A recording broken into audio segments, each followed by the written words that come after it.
नमस्कार, JH education में आप सभी स्टूडेंट्स का स्वागत है। 17वीं बीपीएससी प्रीलिम्स की एग्जाम हो चुकी है और जो लोग तैयारी में लगे हुए हैं, जिनको सिलेक्शन लेना है, वो लोग अब बिना देर किए हुए मेंस के प्रीवियस पेपर को देखना शुरू कर दिया, मेंस के सोर्सेज को खंगालना शुरू कर चुके हैं, मेंस के गाइडेंस प्रोग्राम को सर्च करना शुरू कर चुके हैं और अपने जो मेंस के धूल पड़ चुके जो नोट्स वगैरह सब है, स्टडी मटेरियल है, उनको साफ करके पलटना शुरू कर चुके हैं। तो कहने का तात्पर्य ये है कि अब आराम करने का वक्त हो गया।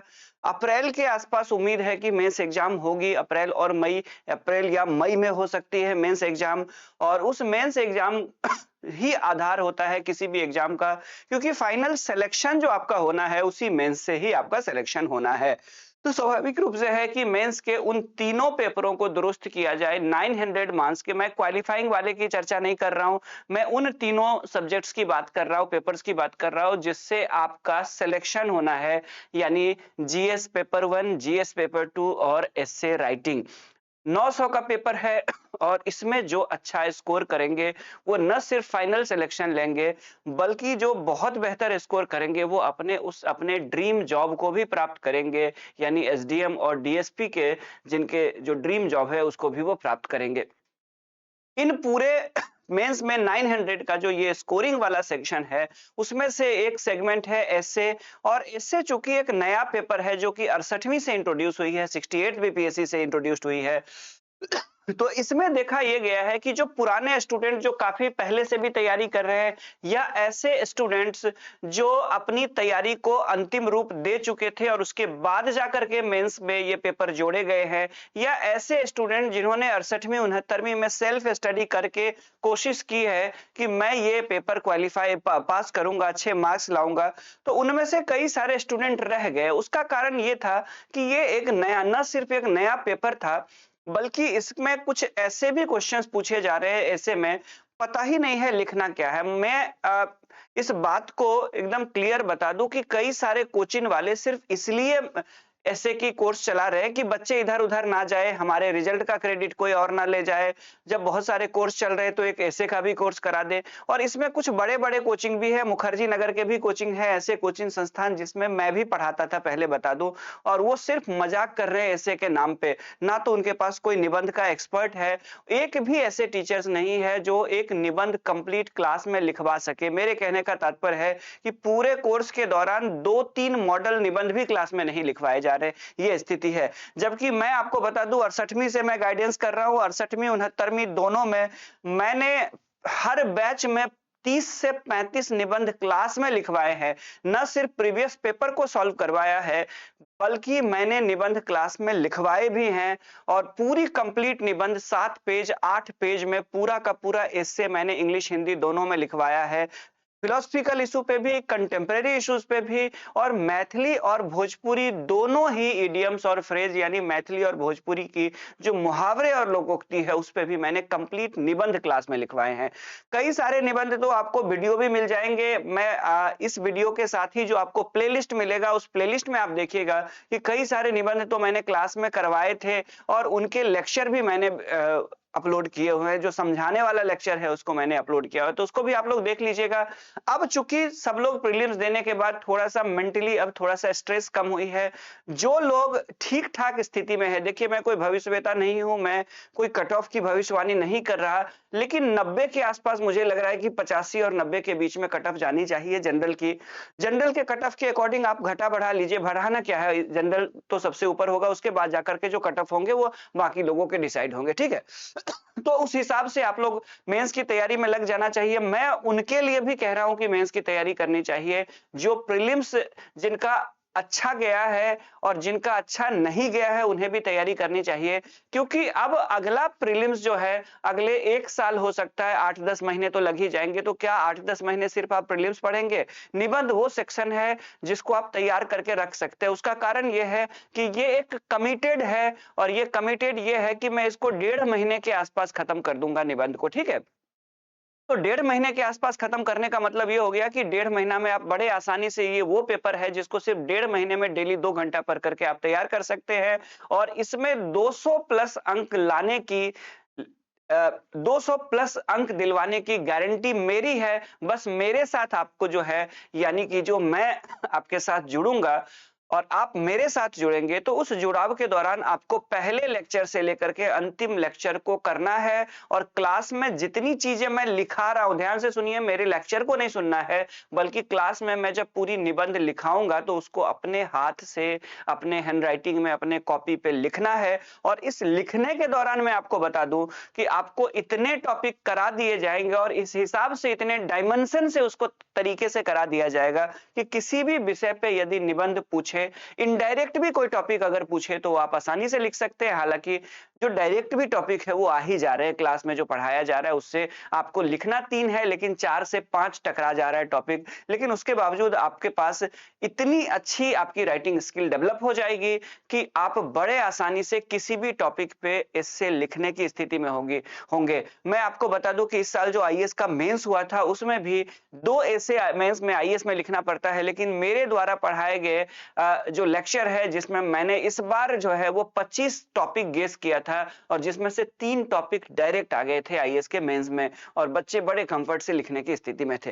तो आइए हम लोग शुरुआत करते हैं, बिना देर किए हुए शुरुआत करते हैं। 70वीं और 71वीं दोनों मैंने क्यों लिखा है आपको बता दूं, क्योंकि जो स्टूडेंट 70वीं अभी मेंस देंगे उनको भी ये निबंध पढ़ना चाहिए, ये कोर्स ज्वाइन करनी चाहिए। एक पेड कोर्स होगा जो आपको बता दूं कि JH education, Ravi Kumar Jha JH education. आप प्ले स्टोर पे जाएंगे तो ऐप मिलेगा, ऐप का लिंक भी चैनल पे दिया हुआ है, डिस्क्रिप्शन में दिया हुआ है, आप उसको डाउनलोड कर लेंगे। और 70वीं जो मेंस दे रहे हैं वो भी, और जो 71वीं एग्जाम की तैयारी कर रहे हैं या जिनका प्रीलिम्स अभी नहीं अच्छा हुआ वो भी इस पेपर को तैयार करके मेरे साथ आप रख दीजिए, ताकि इस सेक्शन में आप लीड कर सके।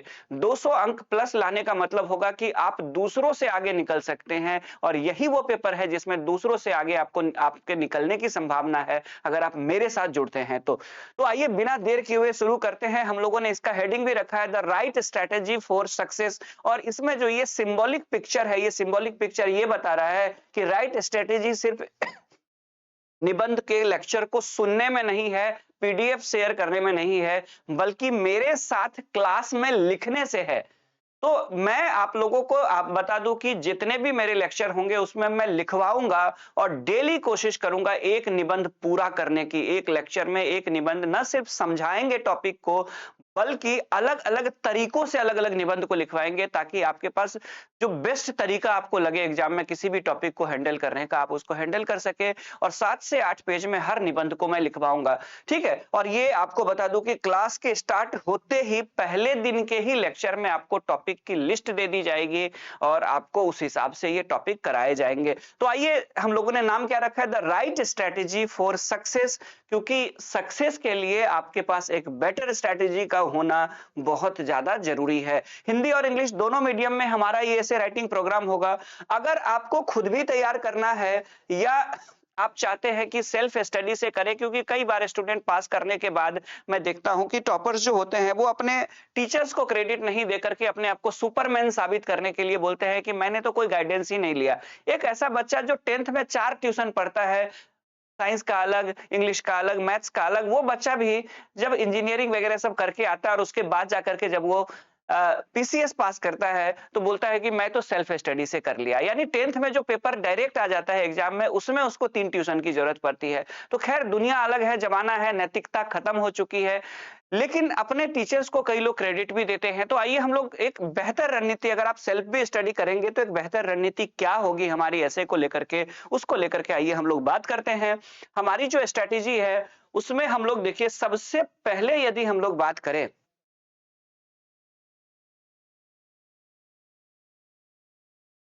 एक मिनट, हैंग तो नहीं हो रहा है।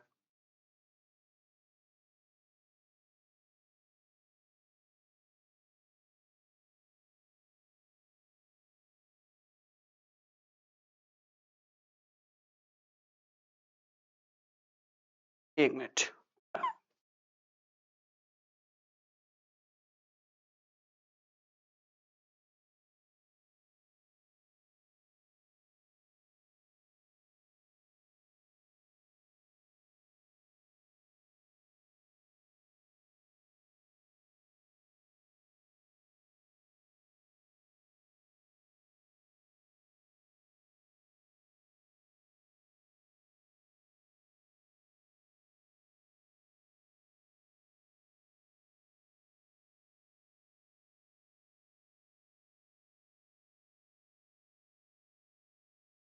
हाँ, चलिए ठीक है। तो आइए हम लोग दोबारा फिर से स्टार्ट करते हैं। देखिए सबसे पहले जो है कि व्हाई एसए हैज बीन, पहला जो सबसे पहले जो हमारे पास सवाल है, वो सवाल ये है कि why essay has been included in civil services exam. सिविल सेवा परीक्षा में निबंध को क्यों शामिल किया गया? यहाँ सिविल सेवा से तात्पर्य बीपीएससी से है कि बीपीएससी में निबंध को क्यों शामिल किया गया, ये हमारे लिए जानना सबसे महत्वपूर्ण है कि बीपीएससी की परीक्षा में निबंध को शामिल क्यों किया गया है। तो सबसे पहले बता दूं कि निबंध जो है वो क्या है? विचारों की एक श्रृंखला है, विचारों की एक श्रृंखला है। An essay is a series of ideas. अब देखिए क्या होता है कि यहाँ पे आइडियाज का मतलब क्या होगा या विचारों का मतलब क्या होगा। तो आप किसी व्यक्ति से बात कीजिए, आप सड़क पे निकलिए, किसी एक कोई एक मुद्दा ले लीजिए, भ्रष्टाचार एक मुद्दा है जैसे मान के चलिए, तो भ्रष्टाचार एक टॉपिक ले लीजिए, ठीक है। और इस टॉपिक को लेकर के आप मार्केट में निकलिए, रोड पे, और लोगों को रोक रोक करके पूछिए कि भ्रष्टाचार के बारे में आपका क्या विचार है। तो आप देखेंगे कि 10 व्यक्ति जो है वो 10 प्रकार के विचार देंगे। एक व्यक्ति बोलेंगे सारे नेता भ्रष्ट होते हैं, एक व्यक्ति बोलेंगे सारे पुलिस वाले भ्रष्ट होते हैं, एक व्यक्ति बोलेंगे कि भाई भ्रष्टाचार का कुछ समाधान नहीं हो सकता है, एक व्यक्ति बोलेगा कि देश में इतना भ्रष्टाचार है कि इसका कोई कभी इसका समाधान हो ही नहीं सकता है। एक व्यक्ति बोलेगा कि भाई मुझे इसके बारे में ज्यादा ज्ञान नहीं है। एक व्यक्ति जिसको इस भ्रष्टाचार से लाभ हो रहा होगा बोलेगा कि बुरा क्या है, अगर कोई दे रहा है तो इसमें बुराई क्या है। ठीक है। तो आप देखेंगे कि 5 से 6 लोग या 10 लोगों से आप बात कीजिए तो 10 लोग भ्रष्टाचार के बारे में 10 प्रकार के विचार देंगे। लेकिन क्या ये सैद्धांतिक रूप से 10 व्यक्ति के विचार पूर्ण है या ऑथेंटिक है? बिल्कुल नहीं है। उनके विचार या तो पूर्ण नहीं है, अधूरा है, या फिर उनका विचार जो है वो बायस है, यानी कि बैलेंस नहीं है। एक बैलेंस विचार या एक बैलेंस विचारों की श्रृंखला निबंध में होती है, और इसीलिए निबंध के पेपर को शामिल किया गया, क्योंकि निबंध में किसी भी मुद्दे पर जब विचार किया जाता है तो उस मुद्दे के सभी पक्षों पे बात की जाती है। यानी यदि भ्रष्टाचार है तो आप उसके डाटा को देख करके आप तथ्यों के आधार पर यह साबित करते हैं कि भ्रष्टाचार है। फिर आपके पास ये भी ज्ञान होता है, आप उस श्रृंखला के माध्यम से ये भी बता पाएंगे कि भ्रष्टाचार किन किन कारणों से पनपता है। देखिए क्या होता है, किसी भी समस्या का समाधान तब तक नहीं हो सकता है जब तक उस समस्या की जड़ में नहीं पहुंचा जाए, और आप अधिकारी के रूप में भी उस समस्या, कोई भी समस्या जब आपके सामने आएंगे तो उन समस्याओं के समाधान के लिए आप उसकी जड़ में जाएंगे, इन्वेस्टिगेट करेंगे। तो स्वाभाविक रूप से यदि आपके पास विचार एक श्रृंखला के रूप में होगी, एक सीरीज के रूप में होगी, तो आप कारण जानेंगे, स्वरूप को जानेंगे, और जब आप स्वरूप और कारण को जानेंगे तो फिर उसके बाद जाकर के समाधान या सुझाव निकल करके आएंगे। और यही कारण है, मैंने तो भ्रष्टाचार एक हल्का सा मुद्दा लिया है, किसी भी टॉपिक पे यही चीजें होती है। हर टॉपिक के डिफरेंट डायमेंशंस होते हैं, अलग अलग आयाम होते हैं, और किसी भी टॉपिक के जब एक पूरे आयाम को, सभी आयामों की चर्चा की जाती है और अच्छे भाषा में, अच्छे लेखन शैली के माध्यम से, तब जाकर के एक निबंध बनता है, प्रॉपर निबंध बनता है। यानी निबंध आपके मैच्योरिटी को शो करता है, आपके विचारों को शो करता है कि आपका विचार सड़क पे एक सब्जी बेचने वाले के विचार की तरह नहीं है, रिक्शा चलाने वाले या ऑटो चलाने वाला। एक ऑटो चलाने वाला जो व्यक्ति होता है, जो आप देखेंगे पटना में ऑटो चला रहा होता है, वो व्यक्ति वो हर ट्रैफिक पुलिस को भ्रष्ट मानता है। उसकी नजर में ट्रैफिक पुलिस जो होता है वो सड़क का सबसे बड़ा विलेन होता है। लेकिन क्या उस ऑटो चालक के विचार को आप निबंध कहेंगे? अगर भ्रष्टाचार पे पूछा जाए तो उसके जो विचार होंगे वो एकदम से क्या होगा, हर ट्रैफिक पुलिस को बेईमान मानता है, वो हर पुलिस वाले को बेईमान मानता है। लेकिन आप अगर एक अधिकारी है तो आप देखेंगे कि वो व्यक्ति जो है, जो ट्रैफिक पे खड़ा रहता है, वो हर अधिकारी या हर पुलिस वाला बेईमान नहीं होता है, बल्कि वो इसलिए वहां पे वो सिस्टम को लागू कर रहा होता है, वहां पे जो सड़कों के नियम है, जो ट्रैफिक रूल है, उसको इंप्लीमेंट करा रहा होता है वहां पे। और उसी दौरान जो है अगर कोई उसको तोड़ता है उन नियमों को, हाँ 2-4 घटना ऐसे होते हैं कि रिश्वत लेते हैं लोग, इसमें कोई बात से मैं इनकार नहीं कर रहा हूं, लेकिन वो वहां पे इसलिए नहीं खड़ा होता है कि वो ऑटो वाला का दुश्मन होता है, वो इसलिए खड़ा होता है कि ऑटो वाला, कार वाला या कोई भी व्यक्ति हो जो ट्रैफिक के नियम है उसको सुनिश्चित करे, उसको फॉलो करे। ठीक है। तो क्या उस ऑटो वाले के विचार को हम लिख सकते? निबंध नहीं होगा। तो स्वाभाविक रूप से आप एक अधिकारी बनेंगे तो आपके जो विचार होंगे उस विचार में आप उस ट्रैफिक वाले को भी देखेंगे, पुलिस वाले को भी देखेंगे, उस ऑटो वाले को भी देखेंगे और दोनों ही की स्थिति का मूल्यांकन करेंगे और संतुलन संतुलन पैदा करेंगे और संतुलित रूप से अपने विचार रखेंगे। और यही निबंध में होता है। आप अपने जो थॉट्स होते हैं, आपके जो आइडियाज के जो सीरीज होते हैं, फिर आपके पास जब ये एबिलिटी डेवलप हो जाती है तो आप उसका सॉल्यूशन भी निकाल पाते हैं और फिर जाकर के क्या होता है, वही एक अधिकारी, उनको वहीं से अधिकारी मिल जाते हैं। यानी आयोग को जो अधिकारी छांटने का काम करते हैं, 20,000 22,000 जो पीटी में पास करेंगे 70वीं में, उनसे जो अधिकारी की छांटने की जो प्रक्रिया होगी वो वहीं से शुरू हो जाएगी। आ रहा है समझ में? अब देखिए क्या है, और उसके बाद जाकर के फिर निबंध को क्यों शामिल किया गया, तो it shows the personality of a person, यानी यह किसी व्यक्ति के व्यक्तित्व को प्रदर्शित करता है। देखिए, एक उलझा वाला जो व्यक्ति होगा वो न सिर्फ अपने जीवन में उलझा होगा, बल्कि वो उलझे वाले जो व्यक्ति होगा वो इतने बड़े बड़ी जिम्मेदारी को नहीं संभाल सकता है। आप जब अधिकारी बन करके जाएंगे, आप जब एसडीएम बनेंगे तो पूरा का पूरा सब डिवीजन को संभालेंगे। भविष्य में अगर आप प्रमोट होकर के आप डीएम बनेंगे, प्रमोशन से भी डीएम बनता है, आपको पता होगा, आईएएस भी बनते हैं और पीसीएस अधिकारी भी डीएम या एसपी बन सकते हैं प्रमोशन से, राइट? तो अगर आप मान के चलिए एक ब्लॉक को ही संभाल रहे हैं, एक अनुमंडल को ही संभाल रहे हैं, तो आपके अंदर कई सौ लोग काम करते हैं और कई सौ लोगों की जो टीम होती है, उन टीम के डिसीजंस का प्रभाव कई हजार लोगों पर पड़ता है। यानी आपके द्वारा लिया गया और उसके उस टेबल के या उस सीरीज के ऊपर सबसे ऊपरी पायदान पर कौन है? आप है। ठीक है, यानी एक ब्लॉक के सबसे ऊपरी पायदान पे आप है, जहां पे आपके द्वारा लिया गया कोई भी डिसीजन या आपकी का अस्थिर व्यक्तित्व हजारों लोगों पर नेगेटिव इंपैक्ट डाल सकता है। आपका अस्थिर व्यक्तित्व हजारों लोगों के जीवन में परिवर्तन ला सकता है।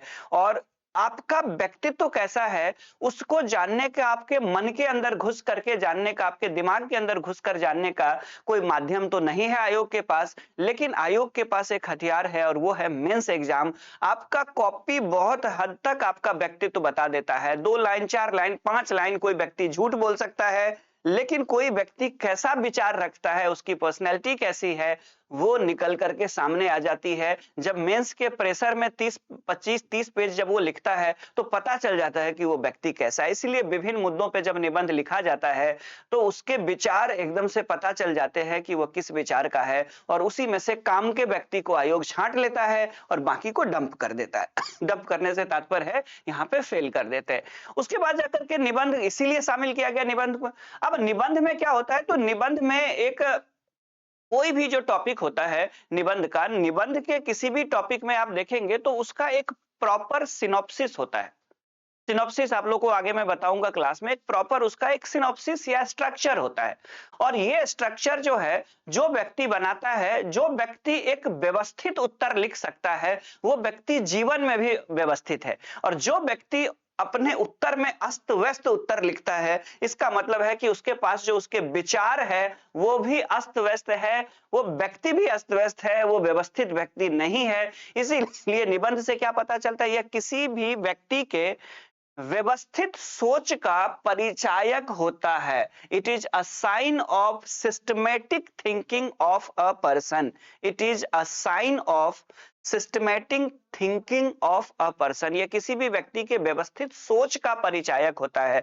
और व्यवस्थित सोच कैसा होता है, किसी भी चीज का इंट्रोडक्शन देना, उसके बाद जाकर के मेन बॉडी को लिखना और फिर कंक्लूजन पे पहुंचना। अगर आपके विचार व्यवस्थित होंगे ना मेन बॉडी में, तो एक कंक्लूजन निकल के सामने आ जाएगा, नहीं तो कोई समाधान नहीं निकलेगा। तो एक समाधान निकालने वाला व्यक्ति होना चाहिए किसी भी परिस्थिति में। अगर वो व्यक्ति अपने निबंध में एक समाधान की ओर अंत तक बढ़ पाता है व्यवस्थित ढंग से, तो जीवन में भी उसके सामने जितने टाइप के केसेस आएंगे, जिस डिपार्टमेंट में वो जाएगा, वो एक बेटर सॉल्यूशन की तरफ बढ़ सकता है।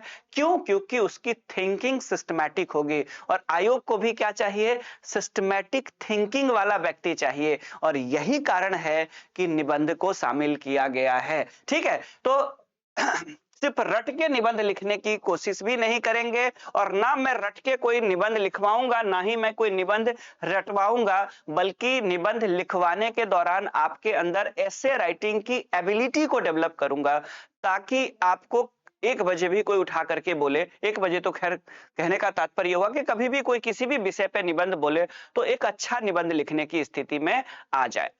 उसके बाद जाकर के देखिए निबंध को क्यों शामिल किया गया, तो how is he able to assimilated the express ideas systematically, वह विचारों को किस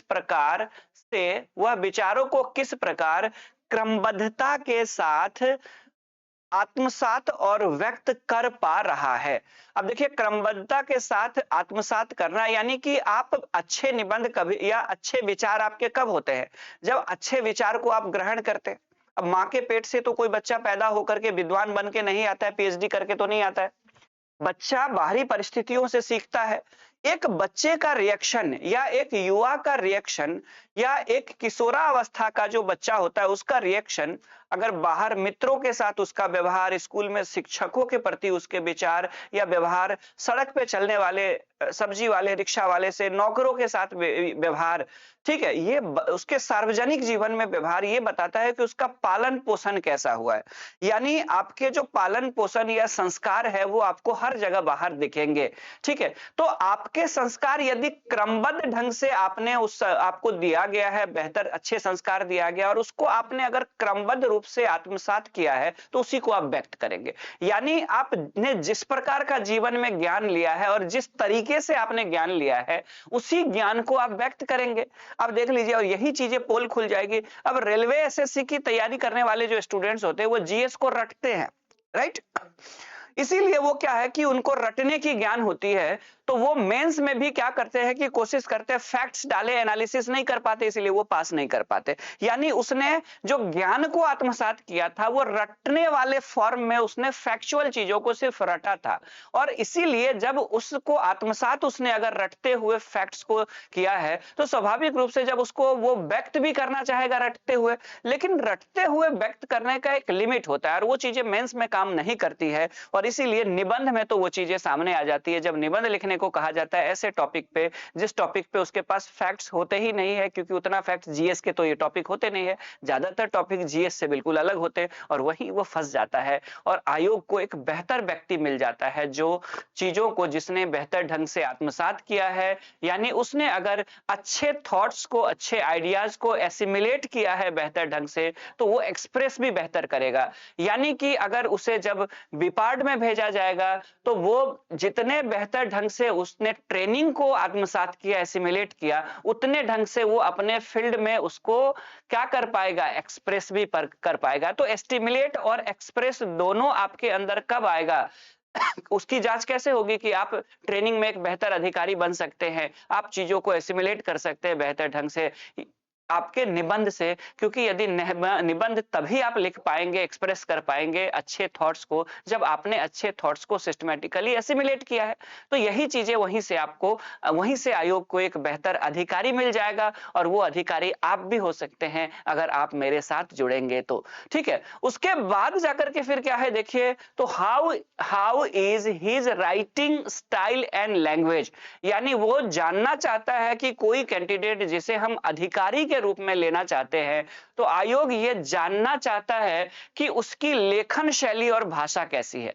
ठीक है, आपको याद होगा कि बिन बोली समाज हो सकेला का और बिन समाज बोली हो सकेला का 69वीं बीपीएससी में आयोग ने पूछा था। तो आयोग जानना चाहते हैं कि आपकी लेखन शैली और आपकी भाषा कैसी है, क्योंकि जीएस में टेक्निकल लैंग्वेज चल जाता है। ठीक है, जीएस में क्या होता है कि जीएस में बहुत ज्यादा अगर आपकी लैंग्वेज अच्छी नहीं है, आपकी भाषा बहुत अच्छी नहीं है, आप पोस्टर को चिपकाना कहते हैं या पोस्टर को साटना कहते हैं। मैं पटना के टीचरों को देखता हूं, भले ही बहुत वायरल हो गए, पटना के कुछ टीचर बहुत वायरल हो गए, मिलियन में लोग उनको जानते हैं, बहुत बड़े गुरु कहलाते हैं, गरीबों के मसीहा कहलाते हैं, लेकिन मैं बता दूं आपको कि उन टीचरों को यदि मेंस के क्लास में भेज दिया जाए, बहुत फेमस है, बहुत कोचिंग चलाते हैं, लाखों बच्चे उनके कोचिंग में पढ़ते भी है, उनके पास दूसरे टीचरों की भी टीम है, वायरल गुरु सब है पटना में, नाम नहीं लूंगा मैं, लेकिन अगर उनकी जो भाषा है उस भाषा को अगर आप मेंस में लिखेंगे तो आप सोचिए कितना चीप है। आपको कॉमेडी तो अच्छा लगेगा, सुनने में भी कॉमेडी अच्छा लगेगा, मजा भी आएगा, आलिया भट्ट पे चर्चा हो जाएगी, सीबीएसई वाली बच्चियों पे चर्चा हो जाएगी, उनका मजाक उड़ जाएगा, ठीक है। लेकिन आप सोच करके देखिए कि जिस प्रकार की पटना वाली जो मगधी, भोजपुरी और हिंदी को मिक्स करके जो खिचड़ी पकाई गई है, क्या वो क्या अधिकारी की भाषा हो सकती है? और सबसे बड़ी बात है क्या कि मेंस के पेपर में उस लैंग्वेज को लिखा जा सकता है? बिल्कुल नहीं लिखा जा सकता है। तो आपको एक चीज बता दूं कि आप चाहे हिंदी में लिखे, चाहे इंग्लिश में लिखे, ठीक है, आपकी एक बेहतर भाषा शैली होनी चाहिए, आपके पास एक बेहतर लेखन लेखन शैली होनी चाहिए। और इसकी सबसे ज्यादा अगर देखेंगे पैरामीटर जो है चेक करने का, वो इससे ही है, निबंध से ही पता चलता है कि किसकी भाषा शैली कैसी है और किसकी लेखन शैली कैसी है। और यही कारण है कि आयोग ने अंततः, मैं अतुल प्रसाद जी का व्यक्तिगत रूप से शुक्रगुजार हूं, व्यक्तिगत रूप से मैं उनको धन्यवाद दूंगा कि आए, और आने के बाद जब वो थे, जब तक पद पे थे, तो लोग उनकी आलोचना करते थे कि पता नहीं क्या क्या करते रहते हैं, रोज कुछ ना कुछ चेंज करते रहते हैं। लेकिन उन्होंने जो चेंज किए, अगर उनके जैसे आगे लगातार अधिकारी आते रहते, बीपीएससी में चेयरमैन आते रहते, तो बीपीएससी बहुत बेहतर हो जाता। लेकिन दुर्भाग्य से वो एक ऐसे अधिकारी थे, ऐसे अधिकारी बहुत कम आते हैं, और उन्होंने जो चेंज किया, ठीक है, आज भी हम लोग याद करते हैं। मैं तो व्यक्तिगत रूप से धन्यवाद देता हूं। उस समय लोग, भले मैं भी आलोचना करता था उनकी, लेकिन अब मुझे लगता है, कहते हैं ना कि शेर है कि आहिस्ता आहिस्ता शहर का पता चला, वो चला गया तो उसके हुनर का पता चला। तो अतुल प्रसाद जी ने वाकई में बहुत अच्छे परिवर्तन किए थे, और मैं तो व्यक्तिगत रूप से इस परिवर्तन का समर्थक हूं कि उन्होंने निबंध को शामिल किया, ऑप्शनल को समाप्त करके। मैं इसलिए बोल रहा हूं क्योंकि ऑप्शनल बढ़ाने वाला मैं टीचर था और मेरे विषय को समाप्त किया गया। तब भी मुझे खुशी है कि आयोग ने जो पेपर लाया है निबंध का, वो पेपर जो है हमें बेहतर अधिकारी चुनकर देने में आयोग को सहायता करेगी। तो इन सब कारणों से आयोग ने बीपीएससी में निबंध को शामिल किया। ठीक है, अब हम लोग बात करेंगे कि निबंध का मतलब क्या होता है, निबंध का अर्थ क्या होता है, उसको हम लोग जानने की कोशिश करेंगे। देखिए, ये सारे लेक्चर्स जो है मेरे, ये ऐसे चलेंगे। अभी जो ये इंट्रोडक्शन है एक तरह से देखें, लेकिन जब मेरी क्लासेस चलेगी जिसमें मैं गेस करूंगा 30 से 35 टॉपिक जो आगे परीक्षा में 70वीं 71वीं में पूछे जा सकते हैं, उन टॉपिक को जब मैं पढ़ाऊंगा तो समझाने के साथ साथ आपको कॉपी पे आपको रजिस्टर लेकर के बैठना है, पूरा निबंध में लिखवाऊंगा, समझाते हुए चलूंगा। ठीक है, क्लियर है?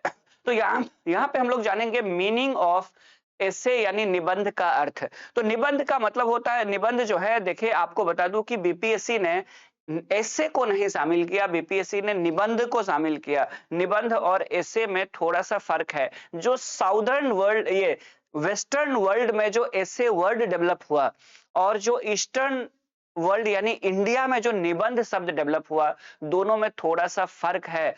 निबंध पूरी तरह से ऐसे नहीं है और ऐसे पूरी तरह से निबंध नहीं है, उसका ट्रांसलेट है। इसीलिए बीपीएससी ने निबंध को शामिल किया है, आपको बता दूं, और भले ही हम लोग उसको ऐसे कह देते हैं। तो निबंध और ऐसे में थोड़ा फर्क है। मैं यहाँ पे निबंध की परिभाषा बता रहा हूं, उसको अंग्रेजी में भी ट्रांसलेट करके एज इट इज। ठीक है, तो क्या है, essay is made up of two words, that is N I नी प्लस बंध, यानी निबंध दो शब्दों अर्थात निबंध से मिलकर बना है।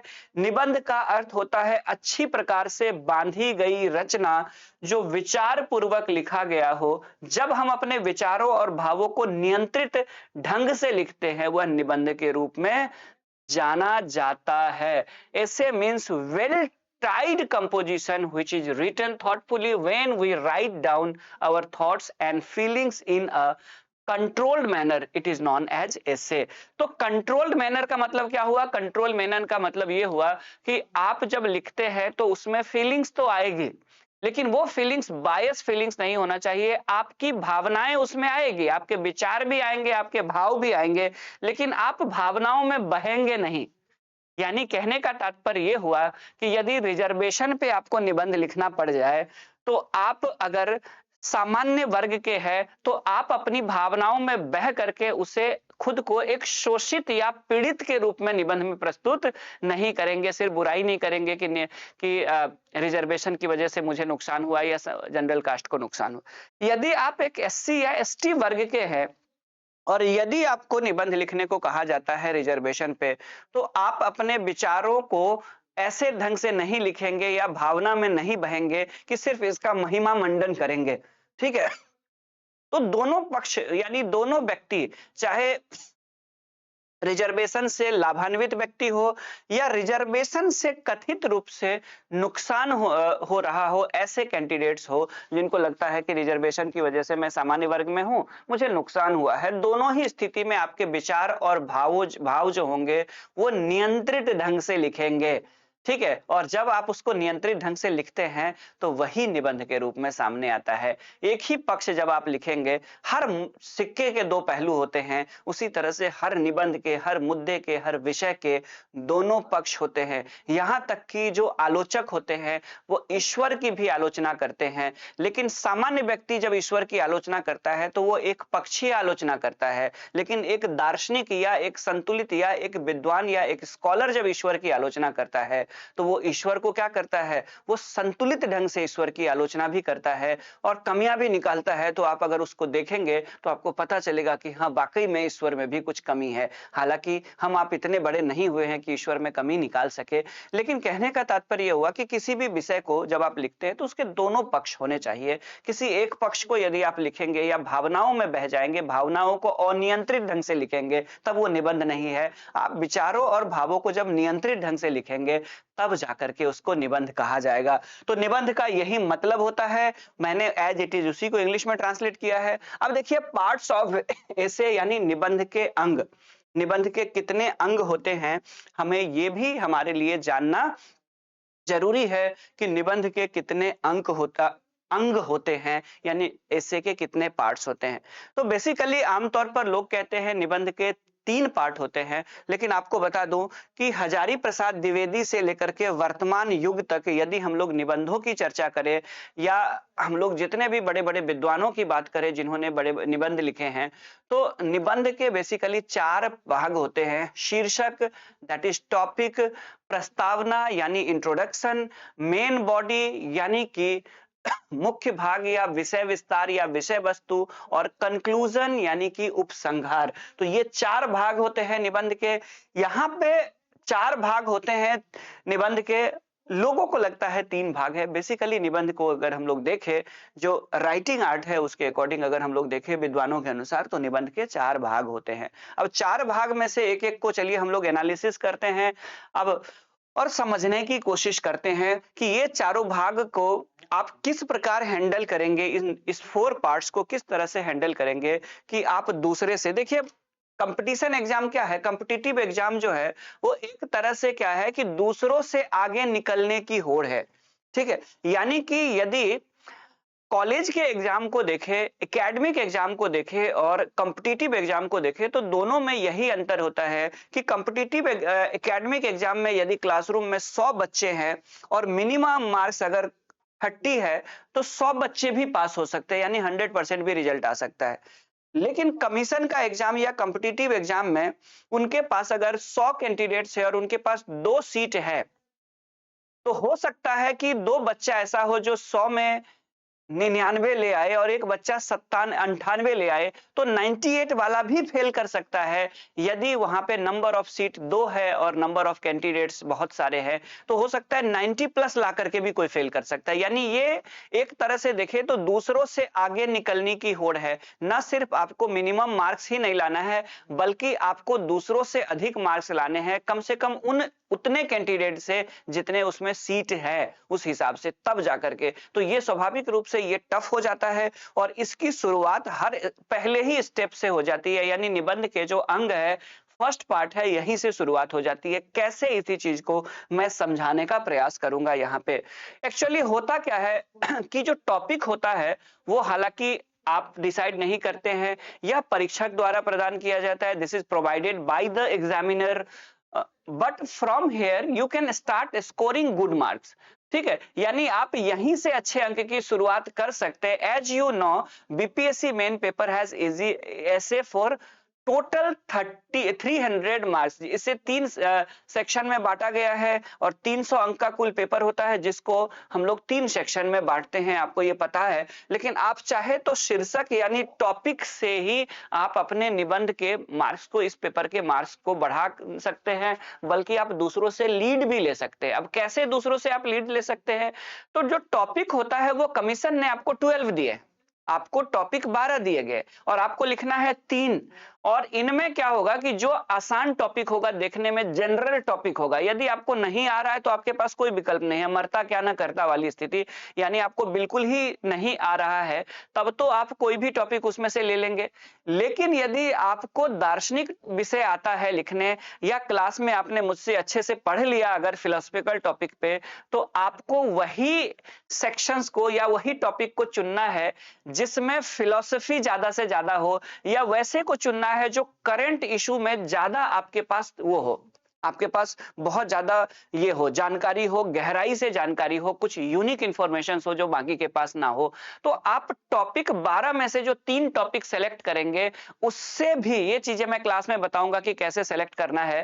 तो कहने का तात्पर्य ये हुआ कि आप जब टॉपिक को सेलेक्ट करते हैं ना, एक लड़का बगल में बैठा है, दूसरा बगल में, तीसरा, उन तीनों ने निबंध लिखा और तीनों ने 8-8 पेज लिखा एक निबंध, लेकिन उनके 4 में से एक लिखना था, 4 में से एक, 4 में से एक, और तीनों ने डिफरेंट टॉपिक को सेलेक्ट किया।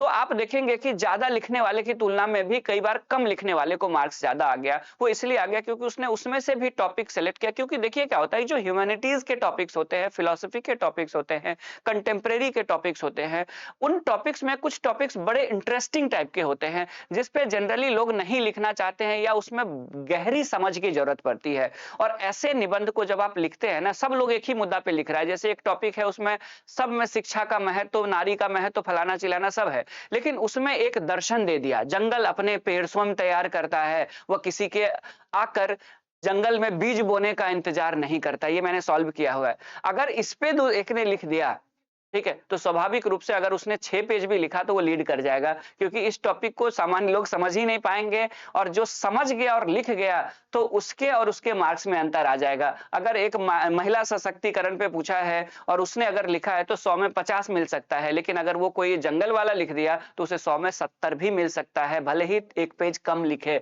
इस चीज को ध्यान रखेंगे। तो शीर्षक यानी जो आपके टॉपिक है वहीं से आपकी शुरुआत हो जाएगी कि आप क्या कर रहे हैं और दूसरा क्या कर रहे हैं। यानी कि ये पहला, मैंने जानबूझ करके निबंध के कई लोग 3 भाग बताते हैं, मैं निबंध के 4 भाग बताता हूं, क्योंकि पहला भाग भी बहुत कुछ डिसाइड करता है। 12 में से अगर 3 लिखना है तो वो 3 जो है वो बेस्ट चुनिए।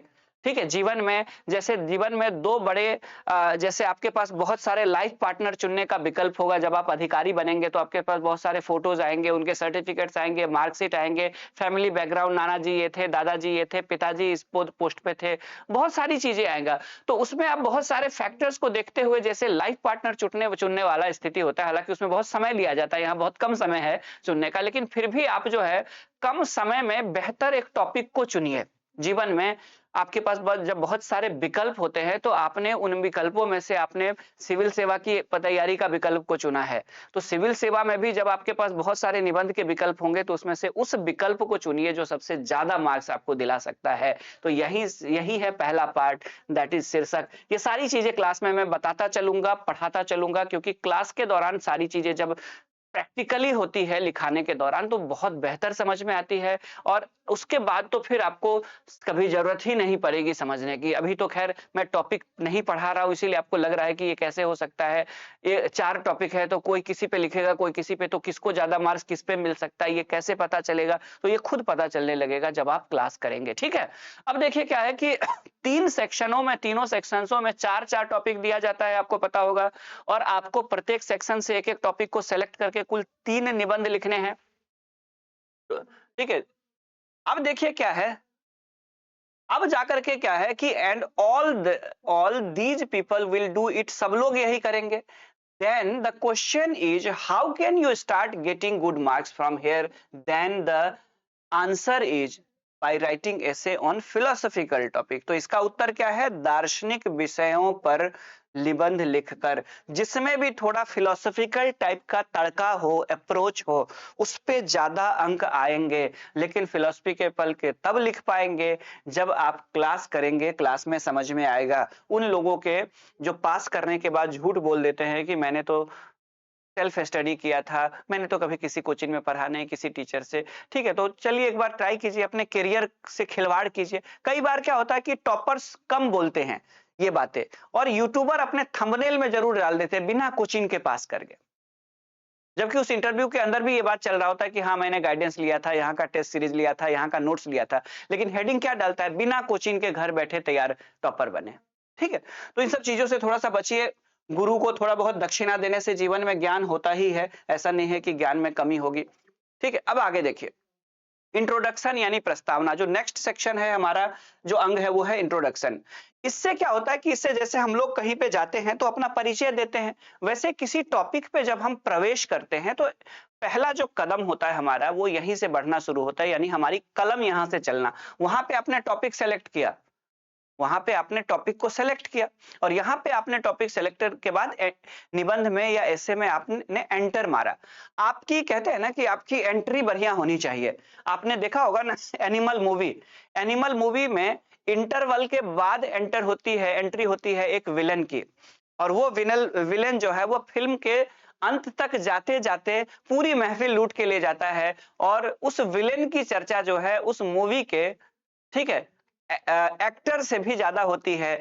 और वो कौन? बॉबी देओल होता है। वो क्यों होता है? क्योंकि उनकी एंट्री जबरदस्त होती है, एकदम अलग स्टाइल में एंट्री होती है, ठीक है, ईरानियन गाने के साथ। तो आपकी भी एंट्री जबरदस्त होनी चाहिए, यानी निबंध में जब आप एंटर करते हैं तो ये निबंध का वो भाग होता है जिससे आप निबंध में एंट्री करते हैं, और आपकी अगर एंट्री बेहतर हुई तो आप भी बॉबी देओल की तरह छा जाएंगे बीपीएससी में। ठीक है, आ रहा है समझ में? तो निबंध की जो शुरुआत है आप कैसे कर सकते हैं? तो निबंध की जो शुरुआत होगी, आप चाहे तो श्लोक से कर सकते हैं, कोई एग्जाम्पल दे करके कर सकते हैं, कोई दोहा से कर सकते हैं, कोई शायरी से कर सकते हैं, किसी का स्टेटमेंट उठा सकते हैं, किसी की कहानी उठा सकते हैं। हालांकि कहानी वाला निबंध मैं अब अक्सर इस चीज को मैंने चेंज किया है, वो इसलिए क्योंकि यूपीएससी में जब बड़े बड़े निबंध लिखे जाते थे तो इसकी इंट्रोडक्शन कहानी से होती थी कई बार। लेकिन अब चूंकि छोटे निबंध लिखे जा रहे हैं तो कहानी को आप मेन बॉडी में लिख सकते हैं, और निबंध को स्टार्ट किसी विचार से, किसी कथन से, किसी शायरी से, दोहा से कर सकते हैं। ठीक है, इसके लिए अगर हम लोग देखें तो कोई भी टॉपिक, जैसे किसी भी टॉपिक पे लिखते हैं आप, तो उसकी शुरुआत जो है, आप जैसे कि अगर महिला पे लिख रहे हैं तो नारी तुम केवल श्रद्धा हो, आप चाहे तो जयशंकर प्रसाद से शुरू कर सकते हैं। आपको अगर कोई भी ऐसा टॉपिक हो, ठीक है, जैसे मान के चलिए महिला दहेज प्रथा पे ही लिखने को दे दे, ठीक है, तो दहेज प्रथा पे भी आप शुरुआत कर सकते हैं, मान के चलिए किसी शायरी से, किसी दोहा से, किसी कविता से। ठीक है, उसके बाद जाकर के यदि आपको भ्रष्टाचार पे लिखना हो तो उस पे भी आप किसी शायरी से, कविता से, दोहा से शुरू कर सकते हैं। ठीक है, किसी का स्टेटमेंट ले सकते हैं भ्रष्टाचार पे, अगर किसी के का स्टेटमेंट है तो उसको ले सकते हैं, किसी विद्वान को कोट कर सकते हैं आप, कबीर के दोहे, रहीम के दोहे, ठीक है, वहां से आप शुरू कर सकते हैं। जैसे कि मान के चलिए जाति प्रथा पे लिख रहा हूँ, हालांकि इतना आसान टॉपिक पे पूछेगा नहीं, जात न पूछो साधु के पूछ लीजिए ज्ञान, ऐसे करके जो है दोहे। तो आप दोहा, शायरी, कविता से जब आप स्टार्ट करते हैं आपके निबंध को, तो आपका निबंध ना पहले में शुरू में ही एकदम अच्छा लगने लगता है। ठीक है, जैसे आप अपना जैसे कोई एक इम्पैक्टफुल, जैसे देखते हैं ना आजकल जैसे रील वगैरह सब कई लोगों के होते हैं, तो उस रील 30 सेकंड का, 40 सेकंड का, 50 सेकंड का जो रील होता है वो आपको कई बार अच्छा लग जाता है। वैसे ही क्या होता है कि जब आप स्टार्ट करते हैं और एक अच्छे लाइन से, किसी कोटेशन से, किसी दोहा से, किसी कविता से, किसी शायरी से जब आप शुरुआत करते हैं ना, तो उसका बड़ा अच्छा इम्पैक्ट होता है। जैसे किसानों की दशा पे यदि आपसे पूछ ले तो आप स्टार्ट कर सकते हैं, जैसे किसान पे, कृषि पे पूछ ले, किसानों की स्थिति पे पूछ ले, तो आप एकदम से अमन अक्षर जी की लाइन से स्टार्ट कर सकते हैं कि देवताओं से भी हल नहीं हुई, जिंदगी कभी सरल नहीं हुई, अब के बार भी यही हुआ, अब के बार भी फसल नहीं हुई। या फिर आप ऐसे स्टार्ट कर सकते हैं, जमी जल गई आसमान बाकी है, वो जो खेतों की मेड़ पर बैठा है, अभी उसी के आंखों में अब तक ईमान बाकी है, और बादलों कुछ तो बरस जाओ इस सूखी जमीन पर, किसी का घर गिर भी तो किसी का लगान बाकी है। यदि पर्यावरण जैसे विषय पे पूछ ले, प्रदूषण जैसे विषयों पे पूछ ले, तो आप उस पे भी चाहे तो कोई ना कोई शायरी, कोई ना कोई कविता से आप शुरू कर सकते हैं। ठीक है, तो इस तरह से यदि आप चाहे तो शायरी, कविता या फिर किसी दोहा से या किसी कथन से जब आप शुरू करते हैं तो बड़ा सुंदर लगता है, और उनको भी अच्छा लगता है कि अच्छा, वो रटा हुआ निबंध सब देखते देखते जब बोर हो जाते हैं, उनका भी, वो भी इंसान है, कई लोगों के अलग अलग डिफरेंट पर्संस के डिफरेंट हैंडराइटिंग पे जब वो ऐसे पढ़ रहे हैं, लिख रहे हैं, और उसी दौरान अगर उनको एक ऐसा निबंध मिला कि बड़ी अच्छी शायरी मिल गई उनको वहां पे, तो उनको भी मजा आता है। जैसे आपको भी कोई शायरी सुनने में बड़ा अच्छा लगता है ना, कोई दोस्त भेजता है कोई शायरी, कोई कविता भेजता है, तो बड़ा अच्छा आपको लगता है, उसका एक इम्पैक्ट भी होता है। एक जमाना ऐसा था कि लोग शायरी और कविता के माध्यम से सत्ता में परिवर्तन कर देते थे। ठीक है? सत्ता के माध्यम इस हिमालय से कोई गंगा निकलनी चाहिए, मेरे सीने में ना सही तो तेरे सीने में ही सही, हो आग कहीं भी लेकिन आग जलनी चाहिए। इस तरह की जब दुष्यंत कुमार की लाइनें सुनते थे, तो कई लोगों को अंदर से क्या होता था, एकदम से उनके अंदर क्रांति आ जाती थी। यही चीज़ें होती हैं, यानी इम्पैक्ट पड़ता है कोई भी इंट्रोडक्शन जब आप लेकिन हाँ रेलेवेंट होना चाहिए, यानी जिस टॉपिक पे आप निबंध लिख रहे हैं उसी टॉपिक से मिलता-जुलता वो शायरी कविता अगर हो तो एक बेहतर इम्पैक्ट पड़ता है और बड़ा अच्छा मार्क्स भी मिलने उसके बाद इंटरेस्ट आ जाता है उनको पढ़ने में कि देखो इतने लोग रट-रट करके चीजें लिख रहे थे और उसी में से एक व्यक्ति आया जो बड़ा इंटरेस्टिंग बना दिया। अपना इंट्रोडक्शन अगर आपने शायराना अंदाज में किया है, ठीक है? कम से कम मैं क्लास में आपको बता दूं कि कम से कम 100-200 शायरी तो मैं लिख करवा ही देता हूँ क्लास में, शायरी, कविता, दोहा पूरी लेक्चर के दौरान 100-200 नहीं मतलब कम से कम मुझे लगता है 300-400 ऐसे शायरी, कविता, दोहा मैं करवा देता हूँ क्लास में, जो आपके यूज़ हो जाते हैं हर जगह, ठीक है? जो आपके हर जगह कहीं न कहीं यूज़ हो ही जाते हैं, ठीक है? जैसे किसानों की समस्या पे यूं ही नहीं मिल जाता दुकानों में आटा, तपती धूप में किसी ने गेहूं था काटा। तो इस तरह की चीजें जब आप लिखते हैं ना, इस तरह की लाइनों से जब आप स्टार्ट करते हैं तो बड़ा इंटरेस्टिंग हो जाता है आपका, ठीक है?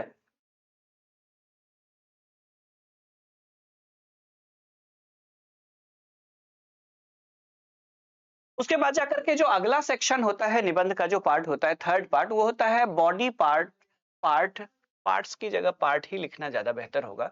विषय विस्तार या मेन बॉडी, इसको कई लोग मेन बॉडी भी कहते हैं, ठीक है? तो ये जो मेन बॉडी होता है, विषय विस्तार, ये निबंध का सबसे मेन भाग होता है क्योंकि जितनी भी बातें उस निबंध से जुड़ा हुआ इंट्रोडक्शन के बाद मेन मुद्दा पे आते हैं। जैसे नहीं कहते हैं कि जैसे आप दुल्हन देखने जाते हैं तो सबसे पहले तो परिचय होता है, उसके बाद मेन मुद्दे पे आते हैं कि कितनी मुद्रा। हालाँकि मैं इसका विरोधी हूँ, लेकिन बिहार में जब शादियाँ होती है, तो मेन बात पे परिचय हो जाता है, अच्छा क्या नाम है, कितनी पढ़ी-लिखी है, ये सब सारी चीज़ें होती है। लेकिन उसके बाद असली मुद्दे पे बात होती है, दोनों समधियों के बीच में कि कितना ये सब कितना होगा, बारात कितनी आएगी, वो है मेन बॉडी। तो यही है निबंध का मेन बॉडी वहीं पे होता है, ठीक है? तो यही है मेन बॉडी उसका और ये निबंध का सबसे विषय विस्तार निबंध का सबसे प्रमुख अंक होता है और इसमें 3, 4, 5, 7 जितने पैराग्राफ में आप चाहे टॉपिक के डिमांड के अकॉर्डिंग है कि छोटे पैराग्राफ चाहिए, 3-4 अनुच्छेद कम हो जाएगा, ठीक है? 6, 7, 8 अनुच्छेद में भी आप चाहे तो पैराग्राफ में आप इसको लिख सकते हैं, अलग-अलग बातों को और जो टॉपिक से रिलेटेड हो, किसी भी स्थिति में टॉपिक से भटकना नहीं है। इसके अलग-अलग आयाम होंगे, इसी में आप किसी की आलोचना भी अगर करते हैं, तो आलोचना भी कर सकते हैं, बैलेंस कर सकते हैं, उसके बाद जाकर के सुझाव चाहे तो सुझाव भी दे सकते हैं। ये सारा कार्य उस मेन टॉपिक पे फोकस करते हुए उसकी कमियों को गिना सकते हैं, उसकी विशेषताओं को गिना सकते हैं, अलग-अलग पैराग्राफ में, ठीक है? और ये काम जो है वो मेन बॉडी में किया जाता है और ये मेन बॉडी में जो है विषय विस्तार में यदि कोई टॉपिक ऐसा हो जिसमें आपके सोशल थिंकिंग के बारे में पूछा जा सकता हो या आपके सोशल, पॉलिटिकल, इकोनॉमिक या मोरल व्यू पॉइंट यानी आपके विचार पूछे जा सकते हैं, उस टॉपिक पे आपके क्या विचार है, आपके राजनीतिक, आर्थिक, पर्यावरणीय विचार, नैतिक विचार, तो आप उसको लिख सकते हैं। जैसे कोई भी टॉपिक हो तो उसके पक्ष विपक्ष दोनों होते हैं। जैसे इंटरनेट की बात करें तो इंटरनेट ने पूरी दुनिया को गाँव में तो बदल दिया, लेकिन उसी इंटरनेट के माध्यम से डिजिटल अरेस्ट करके लोगों के जीवन भर के अकाउंट को जीवन भर के बचत को उड़ा ले जा रहे हैं कुछ लोग। तो इंटरनेट ने आपके जीवन को इतना आसान बना दिया कि आप घर बैठे 20,000 रुपया किसी रिश्तेदार को तुरंत भेज देंगे गूगल पे से। ठीक है? फ़ोन पे से, गूगल पे के माध्यम से या ट्रांसफर मार करके आप भेज देते हैं। यानी आपके घर से अगर आप 5 किलोमीटर बैंक दूर है, तो बैंक में जाना, लाइन लगाना, सर्दियों का समय, गर्मियों का समय, समय ना होना, तो अब आपके पास ऐसा नहीं है कि रिश्तेदार को पैसा भेजना है तो आप बैंक जाएँगे। अब आप क्या करेंगे तो आप घर में फ़ोन निकालेंगे, उसके बाद जाकर के आप ठीक है? आप उसके बाद जाकर के अकाउंट सेलेक्ट करेंगे, उसके बाद जाकर के जिसको भेजना है, उसके बाद जाकर के आप क्या करेंगे तो आप अपना पिन या आपके पास जो पासवर्ड होगा उसको लगाएँगे और उसके बाद जाकर के आप ट्रांसफ़र कर देंगे। तो इसने जितना आसान बना दिया जीवन को, ये इसका एक ही पक्ष है। दूसरा पक्ष ये है कि उतना ही आसान से आपके अकाउंट भी खाली हो जाएँगे। एक ओटीपी आया और आपने गलती से शेयर कर दिया या फिर आपके मोबाइल में को कोई हैक किया हुआ है या आपके मोबाइल में कोई ऐसा ऐप आ गया है मॉलवेयर टाइप का जो इन्फॉर्मेशन चुरा रहा है, तो एक क्लिक में आप भी दूसरे को भेज सकते हैं और एक क्लिक में आपके अकाउंट से भी कोई उड़ा सकता है। तो दोनों पक्ष हुआ कि नहीं हुआ? तो इसी तरह से हर टॉपिक के 2 पक्ष होते हैं और इसमें चाहे तो आप उसके विभिन्न पक्षों को हर कम से कम 2 आयाम तो होते ही हैं, तो विभिन्न पक्षों को आप लिख सकते हैं और ठीक है। नारी वाला मुद्दा है तो एक ही टॉपिक पूछा था बीपीएससी ने, जैसे पिछले बार महिला सशक्तिकरण में क्या पूछ दिया, राजनीतिक रूप से सशक्तिकरण। मैंने क्लास में पूरा निबंध करवाया था तो महिलाओं के सामाजिक, राजनीतिक, आर्थिक, नैतिक सभी सशक्तिकरण की बातें की थी, ठीक है। और हालांकि पूछा राजनीतिक सशक्तिकरण, तो राजनीतिक सशक्तिकरण के बिहार में अगर आप देखेंगे तो महिलाएं जो है जीविका दीदी के रूप में भाग ले रही है। महिलाएं जो है अगर आप देखेंगे तो मुखियाइन बन रही है, महिलाएं जिला परिषद में चुनी जा रही है, विधायक बन रही है, उप मुख्यमंत्री पिछले बार बनी थी, तो राजनीतिक सशक्तिकरण हो रहा है। अब उसका इम्पैक्ट महिलाओं का अगर राजनीतिक रूप से बढ़ेगी, डिसीजन मेकिंग होगी, तो आर्थिक सशक्तिकरण भी होगा और उससे क्या होगा कि समाज में संतुलन स्थापित होगा, समाज आगे बढ़ेगा। पढ़ी लिखी और सशक्त महिला न सिर्फ अपना बल्कि परिवार को भी सशक्त करेगी, आर्थिक रूप से भी सपोर्ट करेगी, अन्य रूप से भी, तो महिलाओं का सामाजिक सशक्तिकरण भी होगा। तो सब एक दूसरे से जुड़ा है। हालांकि बीपीएससी ने सिर्फ राजनीतिक सशक्तिकरण पूछा था, लेकिन थोड़ा बहुत वहां पे उन चीजों पे भी लिखा जाएगा एक पैराग्राफ में। तो कहने का तात्पर्य यह है कि किसी भी टॉपिक के डिफरेंट डायमेंशंस होते हैं और उसको आप मेन बॉडी में या मुख्य भाग में उसको आप लिखते हैं। आ रहा है समझ में? उसके बाद जाकर के विभिन्न मुद्दों के कोई भी ऐसा मुद्दा जिसमें पक्ष और विपक्ष दोनों होता है, तो वैसी स्थिति में बड़ी सावधानी बरतनी चाहिए लिखने के लिए। यानी उसके पक्ष और विपक्ष चाहे वो महिलाओं को अधिकार देने की बात हो।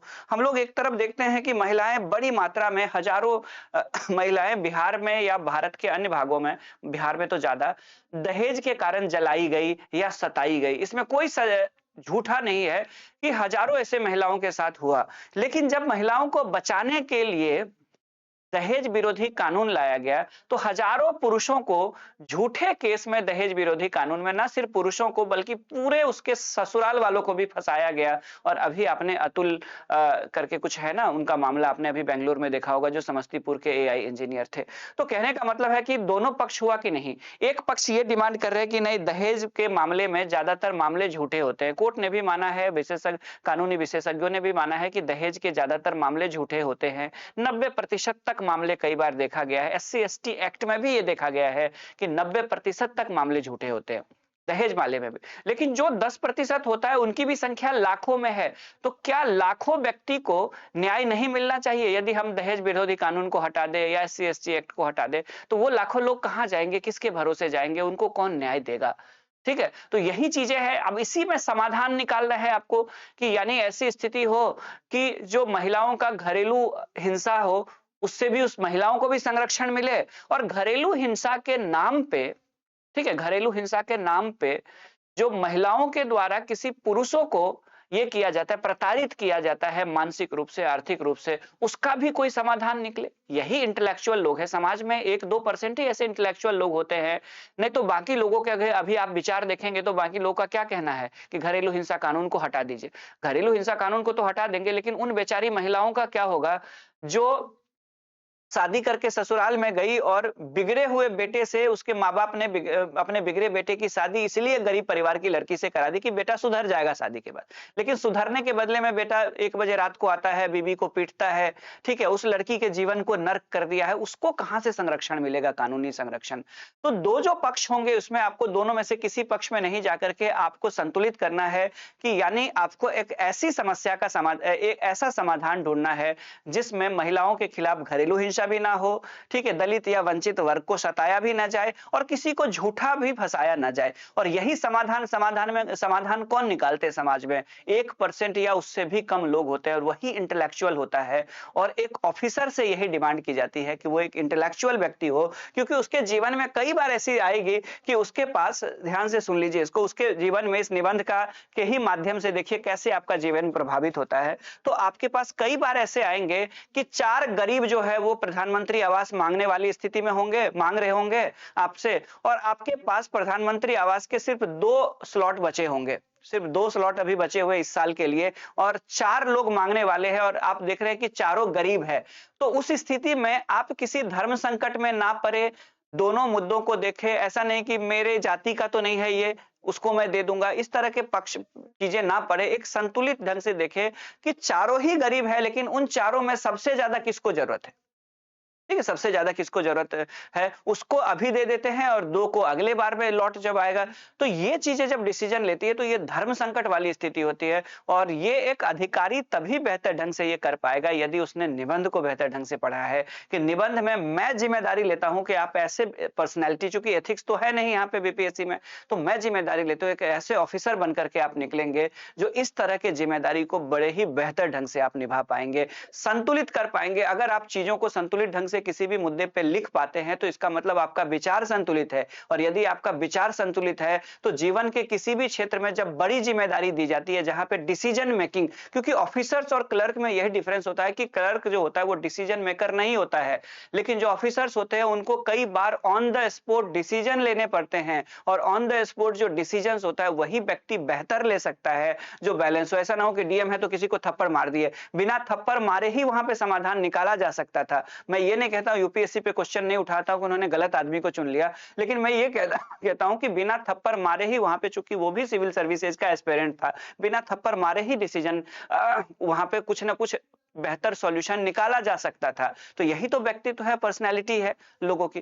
ठीक है, तो ये सारी पर्सनैलिटी आपकी कहां पे झलकेगी, यानी आपका दृष्टिकोण एक पक्षीय नहीं होना चाहिए और यहां तक कि दोनों पक्षों की सुनने के बाद चाहे आप शराबबंदी के पक्ष में लिखे विपक्ष में लिखे, आपको लास्ट में बैलेंस करना है। क्योंकि सरकार की जब नीतियां बनाई जाती है तो बहुत सारे मुद्दों पे, जैसे गवर्नमेंट कोई भी पॉलिसीज लाती है, कोई भी एक्ट लाती है, तो चाहे स्टेट गवर्नमेंट लेजिस्लेटिव असेंबली या दोनों अगर वहां पे है तो लेजिस्लेटिव काउंसिल यानी विधान परिषद और विधानसभा दोनों में उस पर चर्चा होती है और उसके बाद संसद में भी दोनों, लोकसभा और राज्यसभा में। वो क्यों होता है? क्योंकि विचार जरूरी नहीं है कि एक व्यक्ति सब कुछ जानता हो या एक व्यक्ति अपने आप हर विषय में सही हो, कई बार उसका वैसे उस तरफ भी ध्यान नहीं जा सकता है उनके कमिटी या उनकी टीम का, जिस विषय पे विपक्ष उनका ध्यान आकर्षित कर सकता है। यही चीजें एक अधिकारी में भी होना चाहिए कि अधिकारी को दोनों चीजें देखनी चाहिए। ऐसा नहीं है कि सीधे आए और बीपीएससी के, अब उस छात्र को आपने थप्पड़ तो मार दिया, डीएम साहब ने थप्पड़ तो मार दिया, लेकिन आप सोच करके देखिए कि उस छात्र की भी तो स्थिति को देखिए। अगर किसी परीक्षा हॉल में किसी को 1 घंटा लेट से पेपर दिया गया तो उसका तो करियर चला गया। ठीक है, उसका तो करियर चला गया, उसकी तो मानसिक स्थिति खराब हो गई। तो वो चीजों को जानना चाह रहा था, भले ही उसकी गलती है, वो बाहर निकल आया, तो बाहर निकल आया तो बिना थप्पड़ मारे ही समाधान। एक बेहतर अधिकारी तो मैं कहता हूं तब होता जब बिना थप्पड़ चलाए ही आप उसका समाधान निकाल लेते, लेकिन थप्पड़बाज बनने की होड़ मची हुई थी तो थप्पड़बाज बन गए। अब सुनते हैं कि एफआईआर भी हो गया उनपे। ठीक है, उनके खिलाफ एफआईआर कहते हैं, उनके खिलाफ रिपोर्ट भी हुई है। चलिए आगे। अब चीजें स्पष्ट नहीं है, मैं जल्दबाजी में था तो पूरा नहीं देख पाया कि डीएम के साहब के खिलाफ क्या क्या कार्रवाई होगी अभी आगे या क्या हुई है।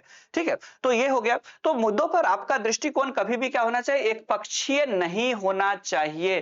किसी भी स्थिति में आपको किसी भी मुद्दे पर it is very important to, उसके अलावा क्या है देख लीजिए, तो it is very important to have a balance the end of the body part, यानी विषय विस्तार के अंत में इसका संतुलन होना बहुत ही आवश्यक है। ठीक है, अंत में बैलेंस करेंगे और उसके बाद जाकर के जो निबंध का जो अगला पार्ट होता है वो होता है निष्कर्ष, दैट इज कंक्लूजन। ठीक है, निष्कर्ष यानी कंक्लूजन। कंक्लूजन में क्या होता है देख लीजिए, तो कंक्लूजन में अंत में उपसंहार निबंध के सबसे अंत में लिखा जाता है और कहते हैं ना कि अंत भला तो सब भला। जब आप किसी से बात करते हैं और स्माइल देते हुए जब आप चले जाते हैं, जैसे इंटरव्यू बोर्ड पे आपने देखे होंगे कई सारे, आपने वो भी देखे होंगे, ठीक है, मॉक इंटरव्यू देखे होंगे, तो उसमें क्या होता है कि आप बहुत अच्छे से सबसे बात कीजिए लेकिन लास्ट में जो है सो थोड़ा सा शकल खराब बना करके निकलिए, तो अच्छा इंपैक्ट नहीं ना पड़ेगा। तो कहने का तात्पर्य है कि आपका अगर बड़ा अच्छा निबंध लिखा है, 6-7 पेज में आपने बड़ी अच्छी मेहनत की है, तो एक पैराग्राफ में क्यों उसको खराब करेंगे, लास्ट भी अच्छे से कीजिए, खूब सुंदर ढंग से कीजिए। ठीक है, एकदम अच्छे ढंग से अच्छी शायरी, अच्छी कविता, अच्छे अनुच्छेद लिख करके आप इसको बैलेंस करते हुए लास्ट में समाप्त कर सकते हैं। जैसे कि आप कोई एक मैसेज दे, जाते जाते आप एक मैसेज छोड़ सकते हैं, जाते जाते कोई एक उपदेश दे सकते हैं, आप sermon दे सकते हैं, जाते जाते किसी थॉट को आप एक्सप्रेस कर सकते हैं, कोई पोइट्री या कोई पोएम ले सकते हैं, कोई शायरी ले सकते हैं, कोई दोहा ले सकते हैं। इससे आप चाहे तो ऐसे टॉपिक्स को आप समाप्त कर सकते हैं कि हर तरफ चल रहा है जहरीली हवाओं का झोंका, कौन सोचो कौन कर रहा है आज किसके साथ धोखा। तो एक तरह से डेवलपमेंट के नाम पे जो चल रही है उसको लास्ट में आप ये मैसेज दे करके छोड़ सकते हैं। तो इस तरह से जब आप अगर एक बेहतर मैसेज देते हैं, संदेश देते हैं या उपदेश देते हैं या विचार या कविता लिखते हैं या कोई पंक्ति को आप किसी अगर याद है तो कोट कर दीजिए उनके लाइन को, नहीं भी याद है तो किसी अपना नाम नहीं उसमें जोड़ लीजिए कि मैंने कहा है, किसी ने सच कहा है कर कर आप लिख करके अंत में आप उसको छोड़ सकते हैं। बड़ा सुंदर इम्पैक्ट पड़ता है उसका।